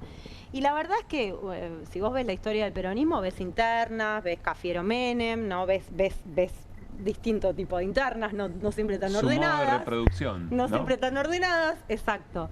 Cafiero Herminio antes, que no fue tan ordenada, claro, por eso, justamente, no siempre internas tan Tal cual. ordenadas, Sí. pero ves internas y no ves rupturas. Digo, cuando ves ruptura, el peronismo no es un partido de tradición de rupturas. Digo, sí, rupturas de bloque, bueno, tenés el grupo de los 8, ¿no? Y Claro. lo que se generó después en relación a la alianza. Pero también hay que ver qué pasó con esa alianza, ¿no? En qué devino, ¿no? Digo, con un peronismo muy debilitado. Cuando hablas de formando parte gobernadores, la ¿hablas coalición. de los gobernadores en general? Cuando hablo de los O sea, gobernadores... ¿incluís a los misioneros, por ejemplo? ¿Estás hablando? Yo estoy hablando de los que conforman Ok, bloque bien. con Fuerza Patria, ¿no? Además hay otra cosa, digo, los 28, los 28 en el Senado son la cifra más baja de senadores peronistas en, ¿cuánto va de democracia? 42 años. Bueno, por eso... Claro, es la cifra más baja de Y senadores eso, peronistas. más allá de la negociación que se va a Claro. afectar en la Cámara concretamente, también en términos simbólicos de la posibilidad de cristalizar un Claro. discurso, lo que le conviene al peronismo en general es poder ser eficiente también, ¿no? En las cámaras. Que Tenés pase algo. tenés menos masa crítica, Que claro. pase algo, Tenés claro. que potenciar eso. Que pase algo, que se genere algo, digamos, ¿no? Entonces... Y esto va más allá yo de lo creo que esté pasando ahora en los diálogos. Ahora vamos a ver la jura de Santilli, pero vamos a ver, va mucho más allá de lo que pase en lo que se diga en las reuniones, en lo que se prometan, en lo que eventualmente puedan hacer Adorni y Santilli con estos gobernadores. Todos tienen vocación de juntarse. Veremos después cómo se resuelven estas cosas creo cuando que comience a trabajar la Cámara. Todos van a necesitar negociar, digamos, por una cuestión lógica, pero también del otro, digo, también hay un límite para exigir, ¿no? Digo, y eso es parte de una negociación. Sobre todo los gobernadores que están un poco más fuertes de cara a las provincias son los que pueden también jugar un juego Un poco más más plástico, agresivo, ¿no? claro. Propio. Sí. Y también el punto es, bueno, la hipótesis esta de romper el bloque, que una cosa es ir en interbloque, ¿no? En diputados, por ejemplo. Estoy pensando en diputados ahora. Ir en interbloque, pues en diputados hay un bloque unificado, digamos, que se sostuvo hasta ahora también con posiciones divergentes en algunas votaciones, no todos los diputados votaron igual, ¿no? Bueno, si se forma un interbloque, no es lo mismo que se rompa el bloque en muchos bloques Claro. ¿no? Más chicos. Eso creo que es inconveniente para todos. Julieta, gracias como siempre. No, a y gracias por ustedes. haber esperado un ratito. Gracias. Bueno, vamos a ver la jura de Diego Santilli como ministro del Interior. Hay mucho para decir acá, pasaron varias cosas. Ahora Martín nos va a dar algún detalle. Ahí tenemos algunas imágenes. Diego Santilli con el presidente Javier Milei, presencias del gabinete. Y lo interesante, bueno, también se habían visto su familia, ¿no? Acompañándolo. También se había visto los saludos de Milei. ¿Vieron esa suerte de performance con cada uno de los ministros y ministras? Creo que hubo también otra vez ese tomar carrera para con Petri, bueno, cosas que ¿El baile con Petri? Sí, otra vez ocurrió efectivamente. Bueno, a ver, ¿qué tenemos que ver acá, Martín, a tu criterio? Creo que la primera cosa que hay que ver es relacionado justamente con lo que contaba Julieta recién. Digo, la jura de Santilli y la futura asunción el 10 de diciembre de Patricia Bullrich en el Senado, para mí está relacionado justamente con lo que contaba Julieta. Del lado del peronismo sería cómo evitar la debilidad. Sí. O cómo hacer que esa masa crítica que se achicó en las dos cámaras, pero sobre todo históricamente el Senado, cómo hacer que sea más eficiente siendo menos, que es un desafío mucho mayor todavía. Eso por un lado, pero por otro lado acá hay dos jugadores y uno de ellos es Santilli. ¿Por qué digo que es Santilli? Porque Santilli es, si vos hablás con cualquier dirigente político de cualquier época, desde hace muchos años a esta parte, Santilli tiene 56 años, creo, ¿no es cierto? Creo que anda por los 56, hace política de los 20 y pico. Estás hablando de los últimos 30 años. Ni hablar de la familia, el padre muy allegado a Carlos Menem, no solo presidente de Banco Nación, muy allegado a Carlos Menem, de quien conocía todo. Pero pongamos al padre que estuvo hoy en la jura aparte. Cualquier político te va a decir, con el Colorado, con Diego, hablamos bárbaro. Cualquiera te va a decir eso. Nadie te va a hablar mal de Santilli en términos personales y en términos de relación política. Tenés una cuestión de fluidez y de pertenencia, y de haber pertenecido al peronismo en versión menemista, y después, bueno, de entrada al PRO, pero siempre en medio de negociaciones o con los radicales o Juntos por el Cambio o con los gobiernos nacionales peronistas. Yo te diría que Santilli es el señor sí, no es el doctor no. El problema es, por eso lo relaciono con lo de Julieta, Santilli es el tipo que acaba de perder en el ministerio la Dirección de Migraciones, que fue su primer laburo, por otra parte. Cuando Santilli empieza en el Estado, entra a la Dirección de Migraciones, donde estaba Hugo Franco, amigo de su padre. Ese es el decreto que se conoce muy temprano mañana. Exactamente. Que cambia funciones y las pasa a la jefatura de gabinete. Sí. Entonces, pierde un sector importante, que es la Dirección de Migraciones, y otro muy importante, más importante todavía, que es el Registro Nacional de las Personas, el RENAPER, que también pasa a la jefatura de gabinete. ¿Qué le queda sobre todo a Santilli entonces? Lo que le queda es la rosca, la muñeca, que no es poco. Eso depende de la soga que le dé Milei. Ahora, también depende de la realidad, también, al mismo tiempo, digo, o quizá más, depende del momento, depende de la realidad. Porque esa soga la conoce mejor Guido que yo, que es la soga del presupuesto, y lo que decía Julieta al final, que es ¿cuánto está cada gobernador atado a su propia suerte? Digo, ¿cuánto puede, te lo voy a poner en términos distintos, ¿cuánto puede aguantar cada gobernador? Santilli va a jugar con eso. Ahora, ¿le va a tirar algo o va a ser el doctor no? Esa es la gran, ¿va a tirar algo o va a ser el pregunta. doctor no? Es decir, se puede ser ministro del Interior de toma y daca, y cuando digo toma y daca no me refiero a negociado, me refiero a política. Yo estoy a favor, no en contra. Eso existe en todas las democracias. ¿Se puede ser ministro del Interior de toma y daca cuando no hay daca? ¿Cuando solo toma? Pero sobre todo con una lectura que hay que hacer con lo que pasó, lo que comentaste, de ese cambio de funciones del Ministerio del Interior, algunas a gabinete y otras a seguridad. RENAPER iba a seguridad. Sí, RENAPER a seguridad, perdón, tenés razón. Ahí aparece un enojo del PRO muy fuerte, porque de alguna manera le empiezan a vaciar un poco la función a Santilli. Aparece Ritondo en el marco de la jura. Después de la jura le pregunta a Fabián Waldman, dice, ¿queda contento con que le hayan sacado el RENAPER? Y miren lo que dice Cristian Ritondo para prestarle atención. Ojalá Diego tenga todos los instrumentos que tiene que tener un ministro del Interior, el comportamiento del marco de relación que tiene que tener.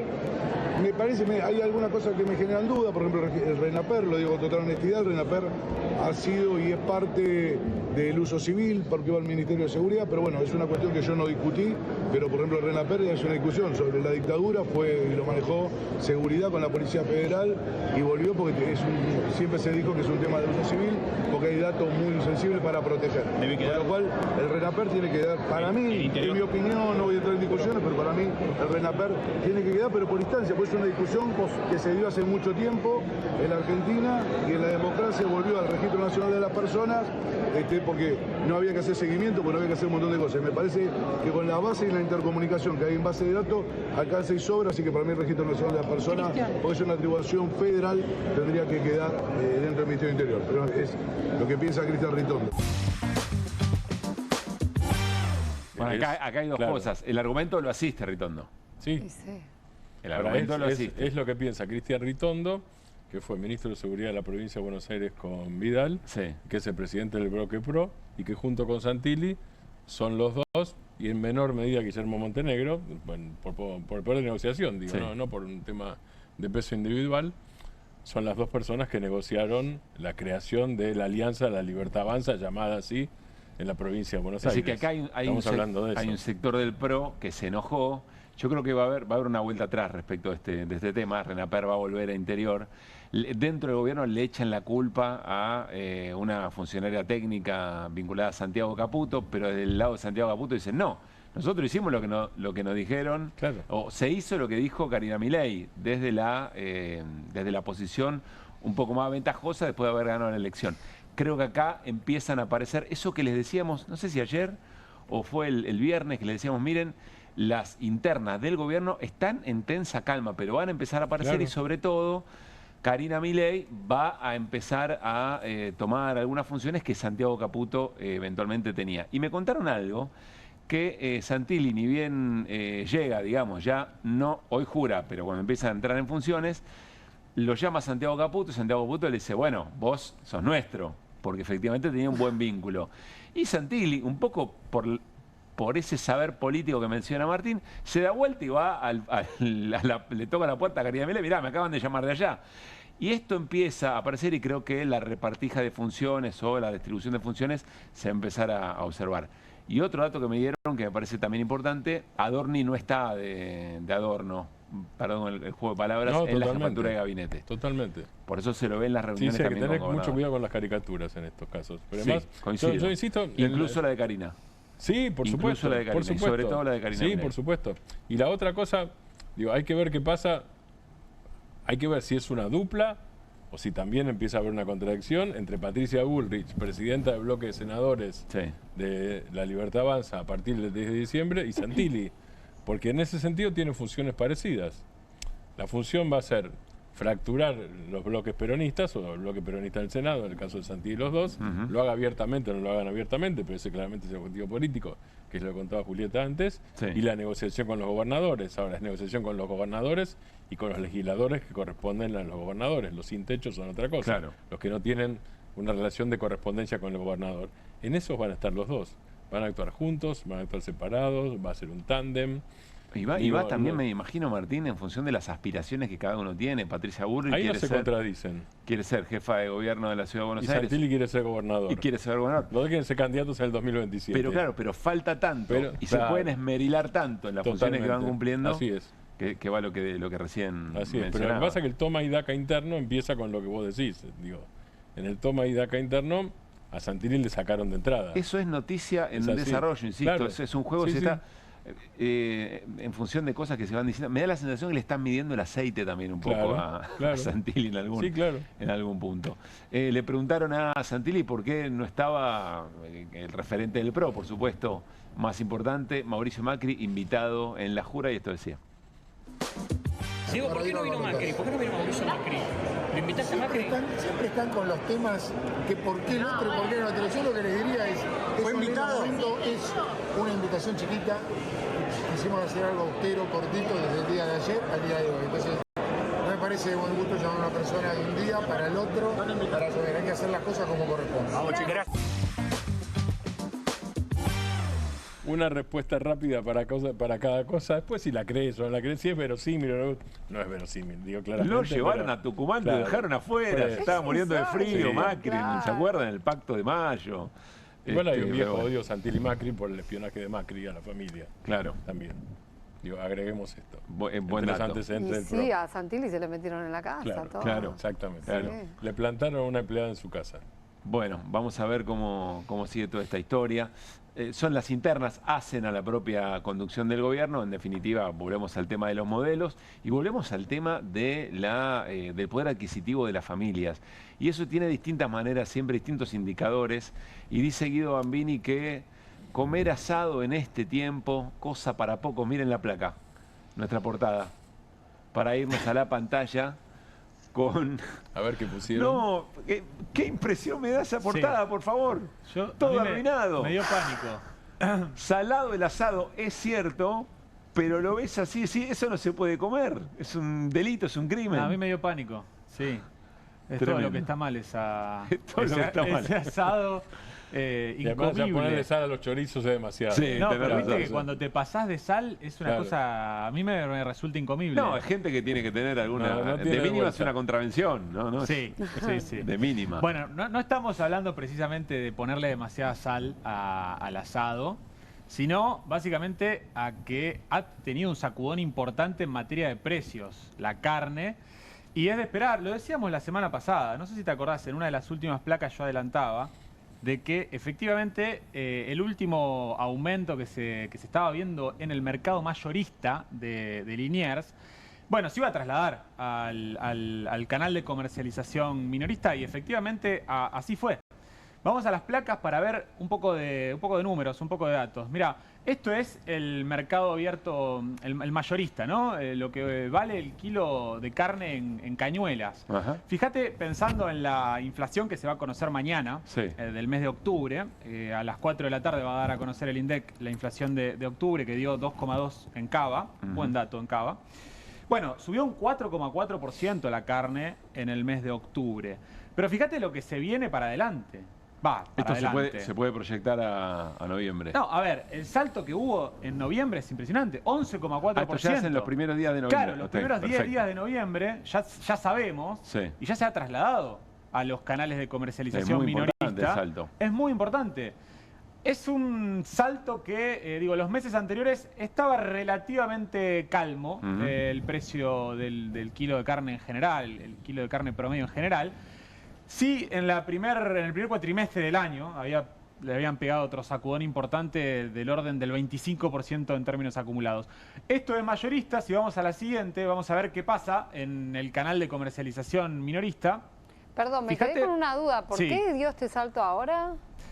Es un salto. En general hay una cuestión estacional. Sí. En general, hacia el último trimestre del año suele aumentar la carne en las épocas previas a la fiesta.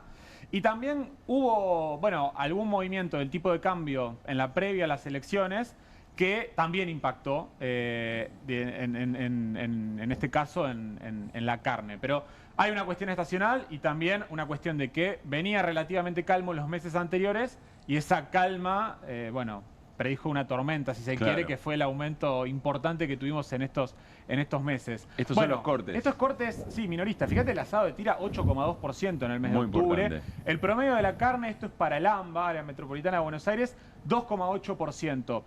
Vamos a la siguiente para ver, en términos concretos, cuánto nos sale hacer un asado, más o menos, ahora, comparado con 2 años atrás. Fíjate, asado de tira, por ejemplo, octubre de 2023, 2 años atrás, 3.028 pesos el kilo. Hoy está 12.500 para redondear, 12.492 pesos. Un aumento del 312%, o sea, se cuatruplicó el kilo de carne de asado de tira. Y acá estás, como siempre decimos, estás comparando modelos, ¿no? De octubre del 23 frente a lo que lleva el impacto de las políticas de Milei. Exactamente. 2 años de diferencia. Vacío, 317% de aumento. Tapa de nalga también, casi 300% de aumento. Lomo, 327%. Promedio de la carne, 333%. Acá, incluyendo el resto de los cortes. Ahora, comparemos qué pasó con los salarios y con la inflación, ¿no? Digo, porque la última vez que había un lomo en el asado, no recuerdo. Todo lo demás va. Sí. La última vez metimos un lomo en el asado, juro que no recuerdo el momento. Bueno, un lomo al horno, si querés. Sí, no solamente asado. Muy bien.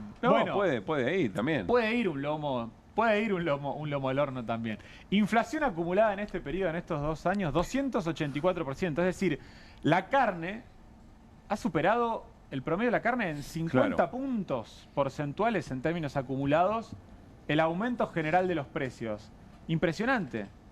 Y los salarios. Y ni hablar salarios, la comparación con salarios. Los salarios acumulados, estos son salarios del INDEC, pero hay datos hasta agosto, septiembre y octubre. Fui optimista, proyecté igual que la inflación, que no está sucediendo, es decir, no perderían poder adquisitivo, y así todo, el acumulado te da 274% sector privado, 218%. Tremendo. Fíjate la diferencia. Esto se triplicaron en términos nominales los salarios del sector público y se cuadruplicaron los precios en general de los cortes más consumidos de carne. Bueno, esto va a impactar en precios, va a impactar sobre todo en la inflación de noviembre. Vamos a la siguiente placa porque ya midieron algunas consultoras. Fíjense en la barrita naranja, esto es Econviews, midió en una sola semana 1,1% de inflación para la primera semana de noviembre y dice en su informe, general. muy afectado, afectado esto general, muy afectado por el precio de la carne que pesa en el índice de precios al consumidor general 7%. La ponderación dentro del índice. En el Gran Buenos Aires, 7%, y en el noroeste, 13%. O sea, también para pensar que hay diferencias en relación a distintas partes del país. Esto va a tener un cambio, la canasta de ponderadores, aparentemente en enero. En enero del próximo año Bueno, los bienes y algunos, la carne Sí. en particular, y en general los bienes van a tener un peso relativo menor en la canasta que utiliza el INDEC para medir la inflación. Los servicios van a pesar más, algo más parecido a la inflación que mide la Ciudad de Buenos Aires, que la inflación de Buenos Aires no detectó un aumento tan importante en el mes de octubre de la carne, 1,7%, a diferencia del 2,8% que te mostraba para toda el área metropolitana de Buenos Aires. Pero bueno, nada, un dato importante que hay que traerlo, hay que ponerlo sobre la mesa, que es este sacudón que le han pegado los canales minoristas al precio de la carne, que va a repercutir muy probablemente en la inflación, fundamentalmente del mes de noviembre. Lo que va a ser difícil es poner arriba de la mesa el asado, Sí. Porque está salado, como decía la portada. Bueno, nos vamos a ir a la pausa. Atención al regresar. Vamos a hablar de la causa Cuadernos. Es muy interesante lo que nos va a contar Irina sobre eso, porque el Poder Judicial sigue reaccionando en función de la elección, la pasada o la que viene. Y vamos a hablar también con Martín Granowski, porque se acerca a Venezuela el portaaviones más importante que tiene, el más grande que tiene Estados Unidos. En eso que dijo, vamos a volver a escucharlo, en eso que dijo Scott Bessent, justificando su intervención económica en la Argentina. Preferible esto que hacer lo que estamos haciendo en Venezuela, entrar a los tiros. Todo eso después de la tanda. Movete a las promos que querés. Movete a las promos que buscas. Movete a Credicop. Las mejores promos de ahorro en supermercados y ahorro en combustibles todas las semanas pagando con los medios de pago Credicop. Más promos como estas, movete a nuestras redes. Movete a Credicop. Movete a un banco distinto. Banco Credicop Cooperativo. La banca solidaria. ¿Pensás que las subastas no son para vos? Son para todos, porque podés comprar y vender desde donde estés de manera rápida, fácil y confiable. ¿Querés participar de nuestra próxima subasta?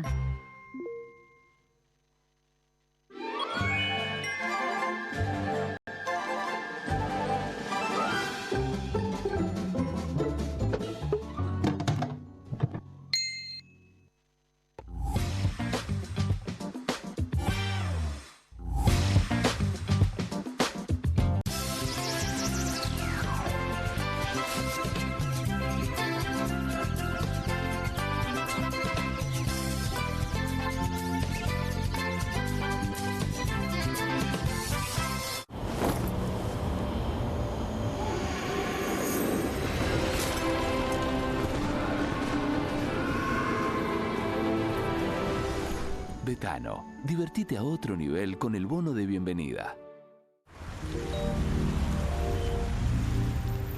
Bienvenidos al verano cordobés, naturaleza para hacer lo que querés, estrellas de folclore, rock, cuarteto de deportes y estrellas de verdad. Encontrar nuevos sabores, nuevas playas, nuevos amores. Un verano fácil para todos. Disfruta más fácil. Cueste lo que cueste. El primer streaming de Perfil.com, conducido por Romaniuch junto al Doc Juan Heruela, los periodistas Marcelo Mármol Moura y Lucas Buceta. Información deportiva, opinión y análisis. Cueste lo que cueste. De lunes a viernes, a las 10 horas, por Bravo TV. Emprendidos, con la conducción de Ornella Flench. Historias de emprendedores en primera persona. Consejos prácticos para alcanzar sus metas. Emprendidos, de lunes a viernes a las 12 horas por Bravo TV. Bienvenido a todo Latinoamérica. Caras TV llegó a DirecTV, el canal de las celebridades. Entretenimiento exclusivo las 24 horas del día. Más Caras, con la conducción de Héctor Maugeri. Red Carpet, Caras News, Caras Realeza, Caras Fashion, Caras TV. Llegó a DirecTV. Contenidos exclusivos para toda Latinoamérica. Hay una casta superior que es los periodistas que si mienten, calumnian, injurian y dicen cualquier cosa. ¿Tenés ahí los nombres de los periodistas que tengo que meter en cana? No nos tomamos esto a la joda, como esos periodistas mentirosos. Y dentro de la cancha vale todo, que la vayan a buscar, la tienen adentro. Soy un abanderado de la batalla cultural, pero los imbéciles con déficit de IQ doméstico, ay, no, miedo. Mientras que las imbéciles de los periodistas... ¿Sabes la cantidad de periodistas que tengo para mandar a la hoguera? Las mentiras de los medios. Y periodistas ensobrados, operadores, basuras. No me vengas con que son inocentes. No digo que sean tan malos como los periodistas. Digamos, raya el mal gusto propio de cerdos. Creo que es una ofensa decirle periodistas. ¿Sí? Milei odia al periodismo. Nosotros amamos al periodismo. Suscríbete a perfil.com.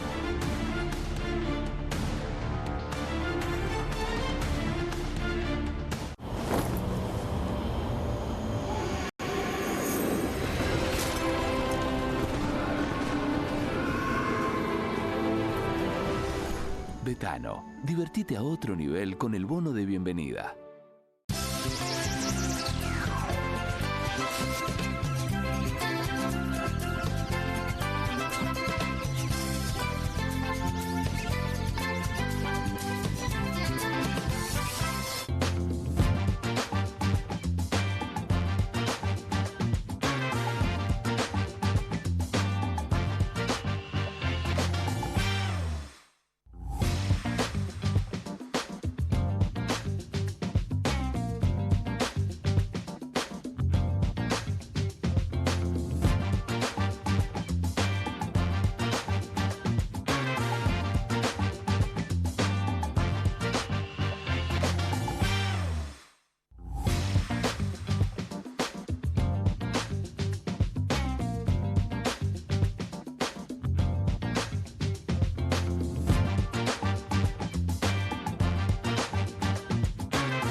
Muy bien, seguimos en QR. La gran novedad de la causa Cuadernos de hace unos días es que efectivamente comenzaba el juicio, pero hay más novedades que las trae Irina Hauser. Iri, ¿cuáles son?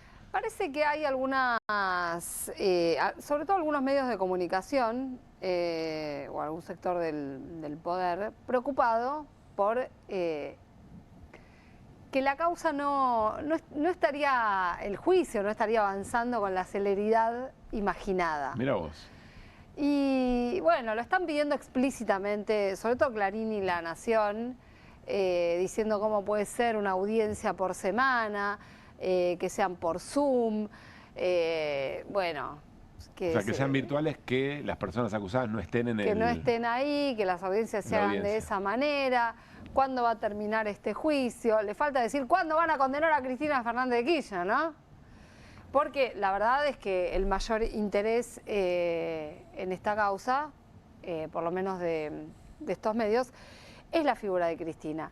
Ahora, a pesar de que son 87 los acusados, sí, que también quiero subrayar esto, hay 87 personas acusadas en este juicio. Hay 65 que son empresarios, claro, y hay 22 que son exfuncionarios. 21 de los empresarios y algún exfuncionario son arrepentidos. Arrepentidos, que quiere decir que hicieron acuerdos de colaboración en su momento con el fiscal Carlos Stornelli para ofrecer alguna clase de relato que esperaba el fiscal, sí, salir en libertad, porque los habían detenido. Perdón, que es una de las tantas irregularidades que tiene esto, que llegaban, los detenían y le decían... o dormís en la celda o declarás para arriba. Sí, sobre todo les decían, acusás a Cristina, básicamente. Esa es una de las grandes... Perdón que te vaya preguntando, ¿eso cómo se supo que efectivamente les pedían eso? ¿Lo fueron contando otros empresarios? Algunos lo contaron. Gerardo Ferreira, por ejemplo, lo contó. Y además dijo que él no iba a aceptar eso. Y estuvo 1 año y medio preso. Y contó que le decían, acusá a Cristina y te vas a dormir a tu casa. Que le sugerían eso. ¿Sabés quién lo contó también? Lo contó Mariano Cunio Libarona, que era abogado de uno de los empresarios. Se llama igual que el ministro de Justicia de Milei. Es el ministro de Justicia de Javier Milei. Fíjate vos qué casualidad. Sí, había varios y hubo incluso muchas versiones de que hay relatos de estas características ante escribanos, hechos en su momento. Uno de los problemas de las grandes irregularidades con los arrepentidos es que esas declaraciones debían ser filmadas y no hay registro de video de ninguna de esas declaraciones. La otra gran irregularidad tiene que ver con la prueba en sí de los cuadernos, ¿no? Sí. Estos cuadernos que... Ahí vamos a eso, que Sí. es importante, pero recién dijiste, hay algunos medios de comunicación que están impacientes por los tiempos, Están ¿no? impacientes por los tiempos. Bueno. Lo que quieren es que el juicio vaya rápido, que haya más audiencias. Bueno, y en tribunales, en Comodoro Pi, hay quienes toman nota de estos pedidos rápidamente. Y la Cámara de Casación hizo una reunión de lo que se llama superintendencia, son los presidentes de cada una de las salas. Hicieron algo increíble. Convocaron al Tribunal Oral a una reunión el día 18, donde, lo que después empezamos a leer en varios medios de comunicación, les van a decir, o por lo menos algunos de los jueces les van a decir, que quieren audiencias 3 veces por semana presenciales. Estamos viendo un pequeño comunicado donde la Casación explica y dice: decidió convocar a los señores jueces integrantes del Tribunal Oral en lo Criminal Federal número 7 de esta ciudad a una reunión a celebrarse el próximo martes 18 de noviembre en la Sala de Acuerdos, con el fin de abordar las herramientas necesarias que se puedan adoptar desde la Cámara para coadyuvar con la mayor eficacia, eficiencia, celeridad e inmediación de dicho juicio. Bueno, no hay ninguna duda de lo que están pidiendo. E Irina No. decía, insisto, para no exagerar lo que estaba diciendo Irina, vamos a ver una muestra de cómo se está pidiendo en algunos medios de comunicación esto que la Cámara concedió. Mirá. El juicio de las juntas duró 7 meses y medio. Esto lo quieren llevar al 2030. En el juicio de las juntas declararon más de 800 testigos. Fueron 530 horas de audiencia. Se hizo en una sala gigante especialmente acondicionada. Bueno, háganlo donde quieran, Movistar Arena, en River, en Vélez, Sala Amia. Entraron todos. ¿Por qué no se puede hacer lo mismo acá? ¿No? ¿A qué le temen los jueces del TOF 7, Castelli, Méndez Signori y Canero? ¿Sabés por qué es importante? Primero, porque Cristina debería pasar mucho más que 6 años presa. Mucho más. Y segundo, porque esta gente tiene que empezar a devolver lo que se robaron. Bueno, clarísimo, ¿no? ¿Necesitabas planteo. una traducción? Acá la tenés. Claro. Igual respecto de esto de devolver lo que se robaron, vos aquí los empresarios hemos contado que intentaron evitar el juicio ofreciendo dinero y este tribunal, cuestionado por el colega, les dijo que no, que tienen que pasar por el juicio oral. Interesante la comparación con el juicio de las juntas, ¿no? Sí, acá Digo, tenemos no. un especialista. Sí, que No además, pasemos por alto. lo que pasa es que el Código de Procedimiento del Juicio de las Juntas venía del Código de Justicia Militar, justamente. Fue la justicia civil, pero el código venía con otro sistema. O sea que el colega se confundió de códigos. Está bien, pero igual se confundió ya- la parte procesal. Sí. Primero eso, pero la Sí. comparación Y bueno, es jodida, digamos. es un poco jodida, ¿no? Más allá de que todos queremos, por supuesto, un juicio justo, con garantías, debido proceso y que se conozcan las cosas que se tengan que conocer. Acá la preocupación se llama año 2027. ¿Viste que dijo? Va a terminar en el 2031, si lo hacen de esta manera, el 2030, no sé. Bueno, el tema es ese. Es la cuestión, lo que les preocupa es que termine en el momento exacto en que es necesario reforzar, en el caso de Cristina, su proscripción, porque ya está detenida y proscripta. Y bueno, y además hacer show, porque vos imagínate, 3 audiencias por semana en Comodoro Pi, tenés a los medios ahí todos los días. O sea, tenés un show Sí, es montar asegurado. Pero además hay vialidad, algo, digamos, ¿no? En hay algún algo que punto. parece una obviedad, pero que no podemos dejar de decir, que es que vos fijate que la agenda judicial, esta agenda judicial además en particular, de pronto empieza a emerger, no emerge en cualquier momento, emerge en momentos en que hay que tapar otras cosas, ¿no? La crisis económica, yo sé que No, parece y con una... velocidades distintas de otras causas que tienen muchos más elementos, como y vimos lo de Libre además ayer. cuando empiezan a crecer las causas contra el gobierno. Entonces acá es el cuco del kirchnerismo otra vez, porque de eso se trata, Claro. ¿no? Está bien, hay empresarios en el banquillo, pero ya sabemos que algunos de ellos han hecho estos acuerdos de colaboración. Otra cosa que quiero dejar en claro respecto al Tribunal Oral Federal 7, tan cuestionado por Johnny Viale, ellos validaron las declaraciones de los arrepentidos. La semana pasada decidieron que sean incorporadas se llama por lectura a la Sí. causa. Esto no quiere decir que no van a declarar, tienen que declarar en indagatoria, pero incorporarla de esta manera es darles un respaldo, darles una validez. A esas declaraciones que vos contaste antes, que deberían haber tenido registro audiovisual y no la tuvieron. Y no la Si no tuvieron. se sabe en qué circunstancias se dieron. Mirá, se sabe que se hicieron bajo presión con un fiscal diciéndole a los medios de comunicación para que publicaran y que pasaran el mensaje, no hay sortijas para todos. Esa era la frase. Esa es la frase de Stornelli. De Stornelli. No hay sortija para No todos. hay sortija para todos. Bueno, vos me preguntás a mí, ¿está bien que se hagan los juicios de manera remota? Y la verdad que no está bien, porque el sistema de juicio oral está pensado justamente para que haya lo que se señalaba en ese comunicado, que es la inmediación, Sí. que es que le puedas ver la cara al acusado, al testigo, la gestualidad, el relato, digamos, la presencialidad es, Sí, hay como una es liturgia por relevante. otra parte, claro. No es que no sea relevante. Sí, es ritual. Lo que sucede es que se vienen haciendo muchos juicios de manera remota y nadie cuestionó nada. Ujú. Varios juicios este año, GNL, por ejemplo, el caso Skanska. Entonces, bueno, pero para Cuadernos hay cuestionamientos. Yo creo que los juicios orales se deben hacer en forma presencial, salvo que haya una pandemia. Claro. Pero lo que pasa es que acá están cambiando las reglas del juego que se vienen aplicando hasta la actualidad. Y por otro lado, cuando se quiere hacer un juicio de manera presencial, se busca algún lugar.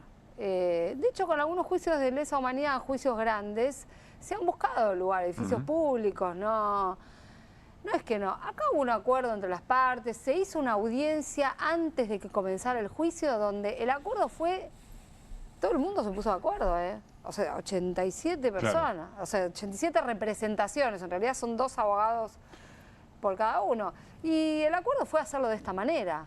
Pero y más allá de la virtualidad, me parece que la cantidad de sesiones y que lleguen los tiempos y que coincida eventualmente con el momento electoral es muy obvio, está muy claro Está muy también. claro. Yo quiero hacer hincapié en algo. Si hay efectivamente corrupción en la asignación de obra pública, etcétera, etcétera, ¿quién no quiere conocer eso? Eso está bien que se haga. Está tan llena de irregularidades esta causa como el estado de vialidad, que es obscena la situación y una preocupación mucho más grande, que es que sí, en algún momento decíamos, bueno, en el devenir del juicio se va a ver que los cuadernos están tachados, que los dictaron, que hay algunos que estaban quemados y después aparecieron, que hay distintas letras, etcétera, etcétera. Pero aunque eso se demuestre, va a haber un sector de la sociedad que si efectivamente eso se desecha como prueba, va a decir, qué bárbaro, todos en complicidad para salvar a Cristina.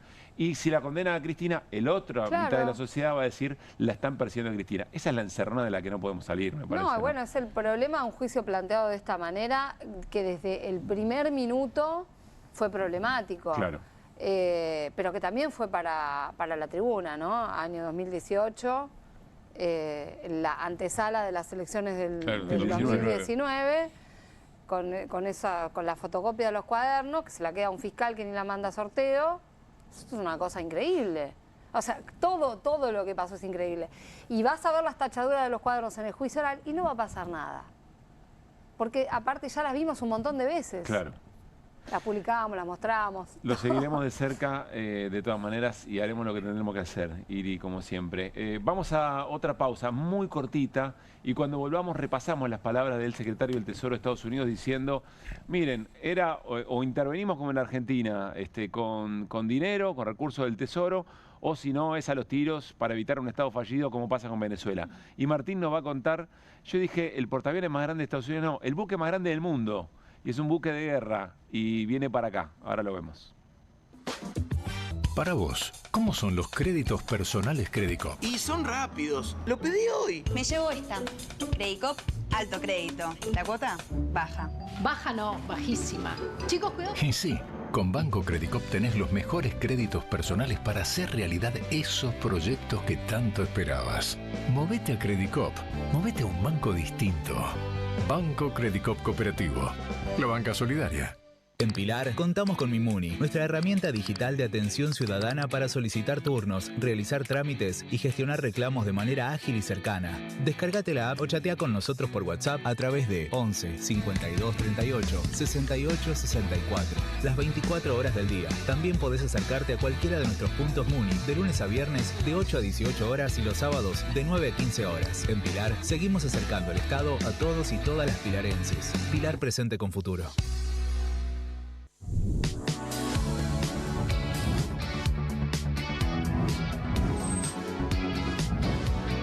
Soy Agustín Neglia, los invito a todos a ver por Amazon Prime lo mejor de La Rioja en nuestra nueva serie de viajes Super Guide por Amazon Prime.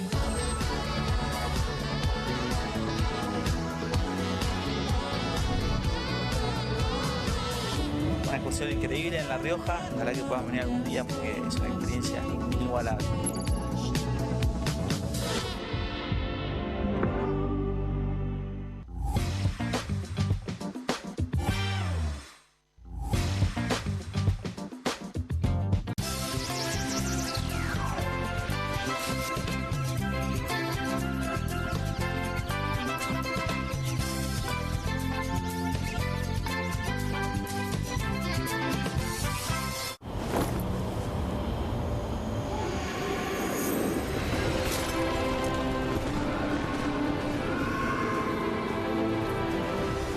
Betano, divertite a otro nivel con el bono de bienvenida. Espero que te guste. Cociné un pollo con papas, acariciado por una cocción a gas envolvente y uniforme, para luego ser realzado con un suave calor preciso. Ah, ¿lo hiciste al horno?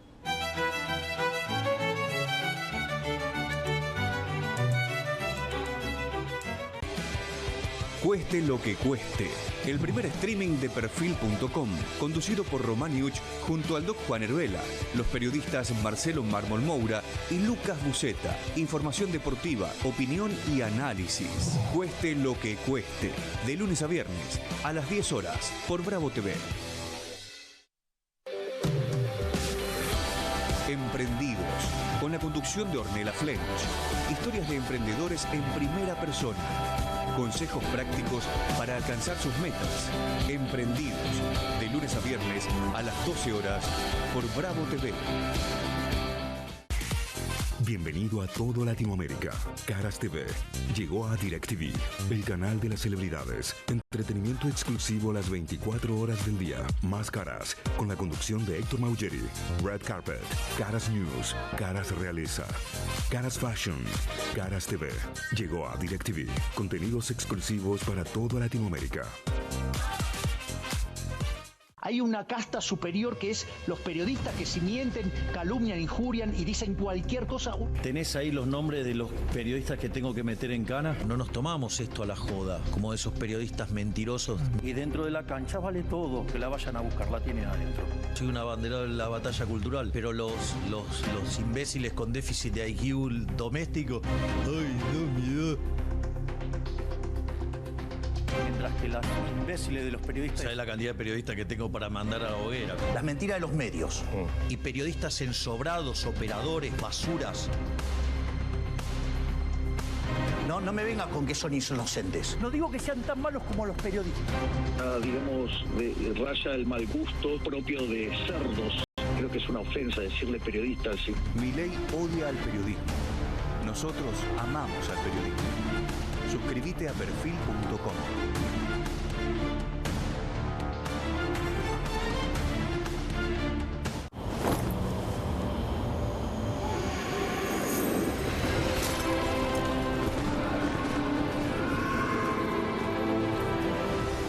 Betano, divertite a otro nivel con el bono de bienvenida.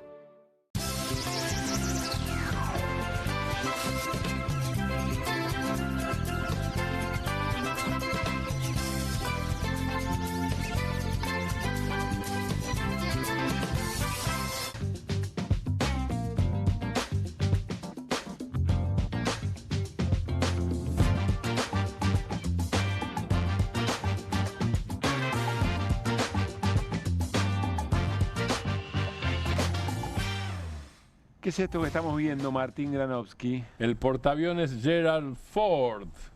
Salió unos manguitos la construcción. ¿Cuánto salió, Martín? Porque Guido preguntaba antes, entonces lo busqué, 13.000 millones de dólares. La construcción, dije, miles de millones de dólares. Hay que preguntarle a Besen si te lo vende, Guido, a cuánto te lo deja. No, claro. Porque esa es la construcción, ese es el costo de construcción. El costo de construcción. Ese es el costo de construcción, claro, porque sí, es el costo de construcción. Un swap. ¿Qué te puedo cobrar? Exactamente, es eso. Es el buque más grande del mundo y el buque de guerra más grande del mundo. ¿Cuál es la novedad de esto? La novedad no es que Estados Unidos lo tenga porque ya lo tiene hace un tiempo. La novedad es que está bajo la esfera del Comando Sur ahora. El Comando Sur es la parte de la Fuerza Armada de Estados Unidos que se encarga de América Latina y el Caribe. ¿Qué quiere decir? Que está en la zona cercana a Venezuela, donde además hay, déjame que lo lea exactamente, buques de guerra. Top Gun acá, ¿no? Sí, hasta buques de guerra. Amarillo. Buques de guerra. Sí. Un submarino nuclear y cazas F-35 operando. Digo, no está solamente... va acompañado por todo eso. Sí, esos ya estaban. Sí. Es el portaaviones que está mostrando en pantalla, se suma a las fuerzas ya existentes, que son ellas. Hasta ahora, cuando antes vimos, bien preguntado, Scott Bessent por el periodista norteamericano, que pregunta, bueno, pero no hay evidencias de que los disparos de misil con el que se destruyeron lanchas en el Caribe y después fue en el Pacífico hayan sido de narcotraficantes. Y Bessent no le contesta. No le contesta. Pero le pregunta bien, no le contesta. Son 19 ataques y murieron 75 personas en aguas internacionales. Efectivamente, por un lado no hay respuesta y por otro lado no es verosímil. ¿Qué es no verosímil? Te lo digo indirectamente. Digo, la mayor cantidad de muertes en Estados Unidos por sobredosis es por fentanilo. Trump y Xi Jinping hablaron de tierras raras, de aranceles y de fentanilo, porque el precursor del fentanilo viene de China. Claro. No estoy diciendo que China lo inyecta en México para que se exporte a Estados Unidos. Le dijeron, controlen más la exportación de fentanilo, porque el año pasado provocó 90.000 muertes en Estados Unidos. La cocaína no llegó a eso. A su vez, la cocaína es un gran mercado. Por Venezuela no pasa más del 5% del tráfico de cocaína que va a Estados Unidos. O sea que acá hay otra razón, exactamente, acá hay otra cosa. Más parecida a lo que decía Bessent, creo que lo podemos compartir. Me parece que es importante reiterarlo. Vos decías, Pablo, lo del Estado fallido. Sí. No vamos a hacer ahora la historia porque no tenemos tiempo, algún día la podemos hacer porque es muy interesante. Estados Unidos dice, a partir del ejemplo tal, que Sudán, del otro día lo hacemos en detalle, que es un Estado que no controla el territorio, desorden, etcétera, etcétera, y además es un peligro para sí mismo y para el resto, sos un Estado fallido, lo dicen primero los académicos y después te lo pone el Pentágono, el Departamento de Defensa de los Estados Unidos. Y después dice, sos un Estado fallido y empieza a señalar Estados fallidos, que lo pone como categoría. Y después está el peligro de Estado fallido, que es lo que dijo Trump sobre la Argentina en su momento, que es para que no seas, y lo que dijo Bessent en lo que vos presentaste al principio del programa, es para que la Argentina no sea un Estado fallido y no termine como Venezuela, yo pongo guita y hago negocios. Estabilizo, dice, y hago negocios. O sea, no hay nada en el medio, ¿viste? No hay en el medio no hay elecciones, democracia, diplomacia, inversión. A ver cómo le decía Bessent, dale. In most bailouts, you don't make money. The U.S. government made money. We used our financial balance sheet to stabilize the government.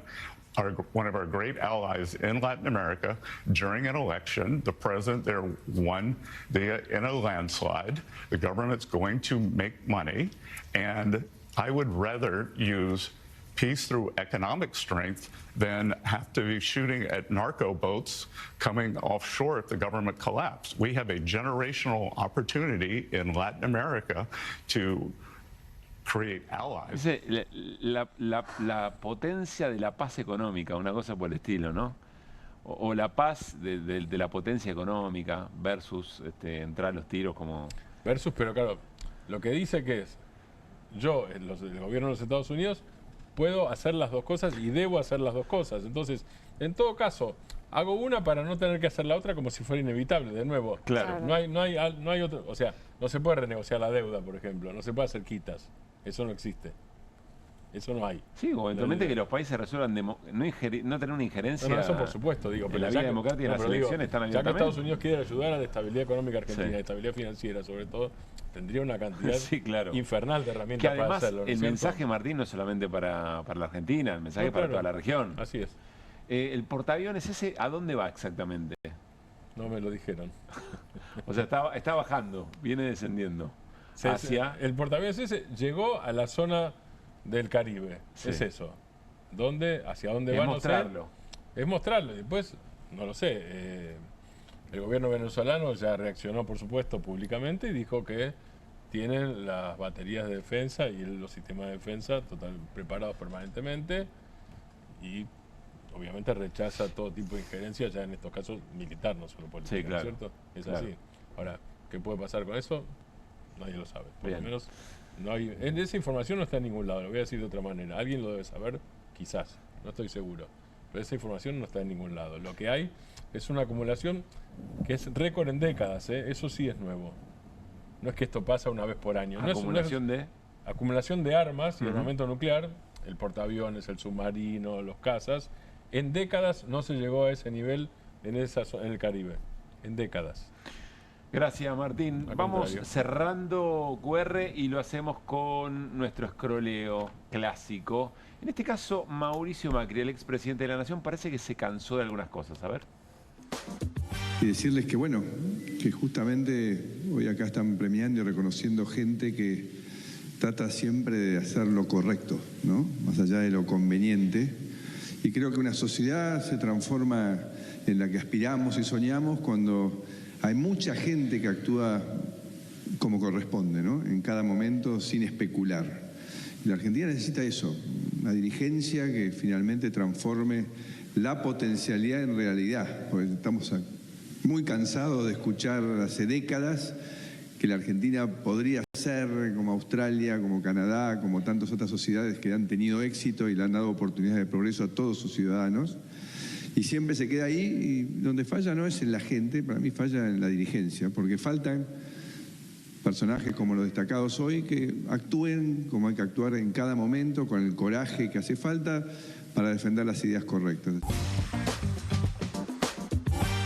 Da la sensación que en esa referencia de países habla sobre lo que permanentemente dice Milei. Dice Milei, pero claro. el país que ponía su administración cambió, era Australia. El que primero instaló a qué Así país la idea de que podemos ser como... Claro, por la similitud en materia de recursos naturales. Fue Australia, así que pues que sea una autocrítica del presidente. Puede ser. No tenía mucha cara de autocrítica en ese momento. Últimos creo nos vamos, dale, a ver qué viene. No, bueno, ya. Yo sabía que no tenía que hacer eso. Muy bien. Yo sabía que no tenía que hacer eso.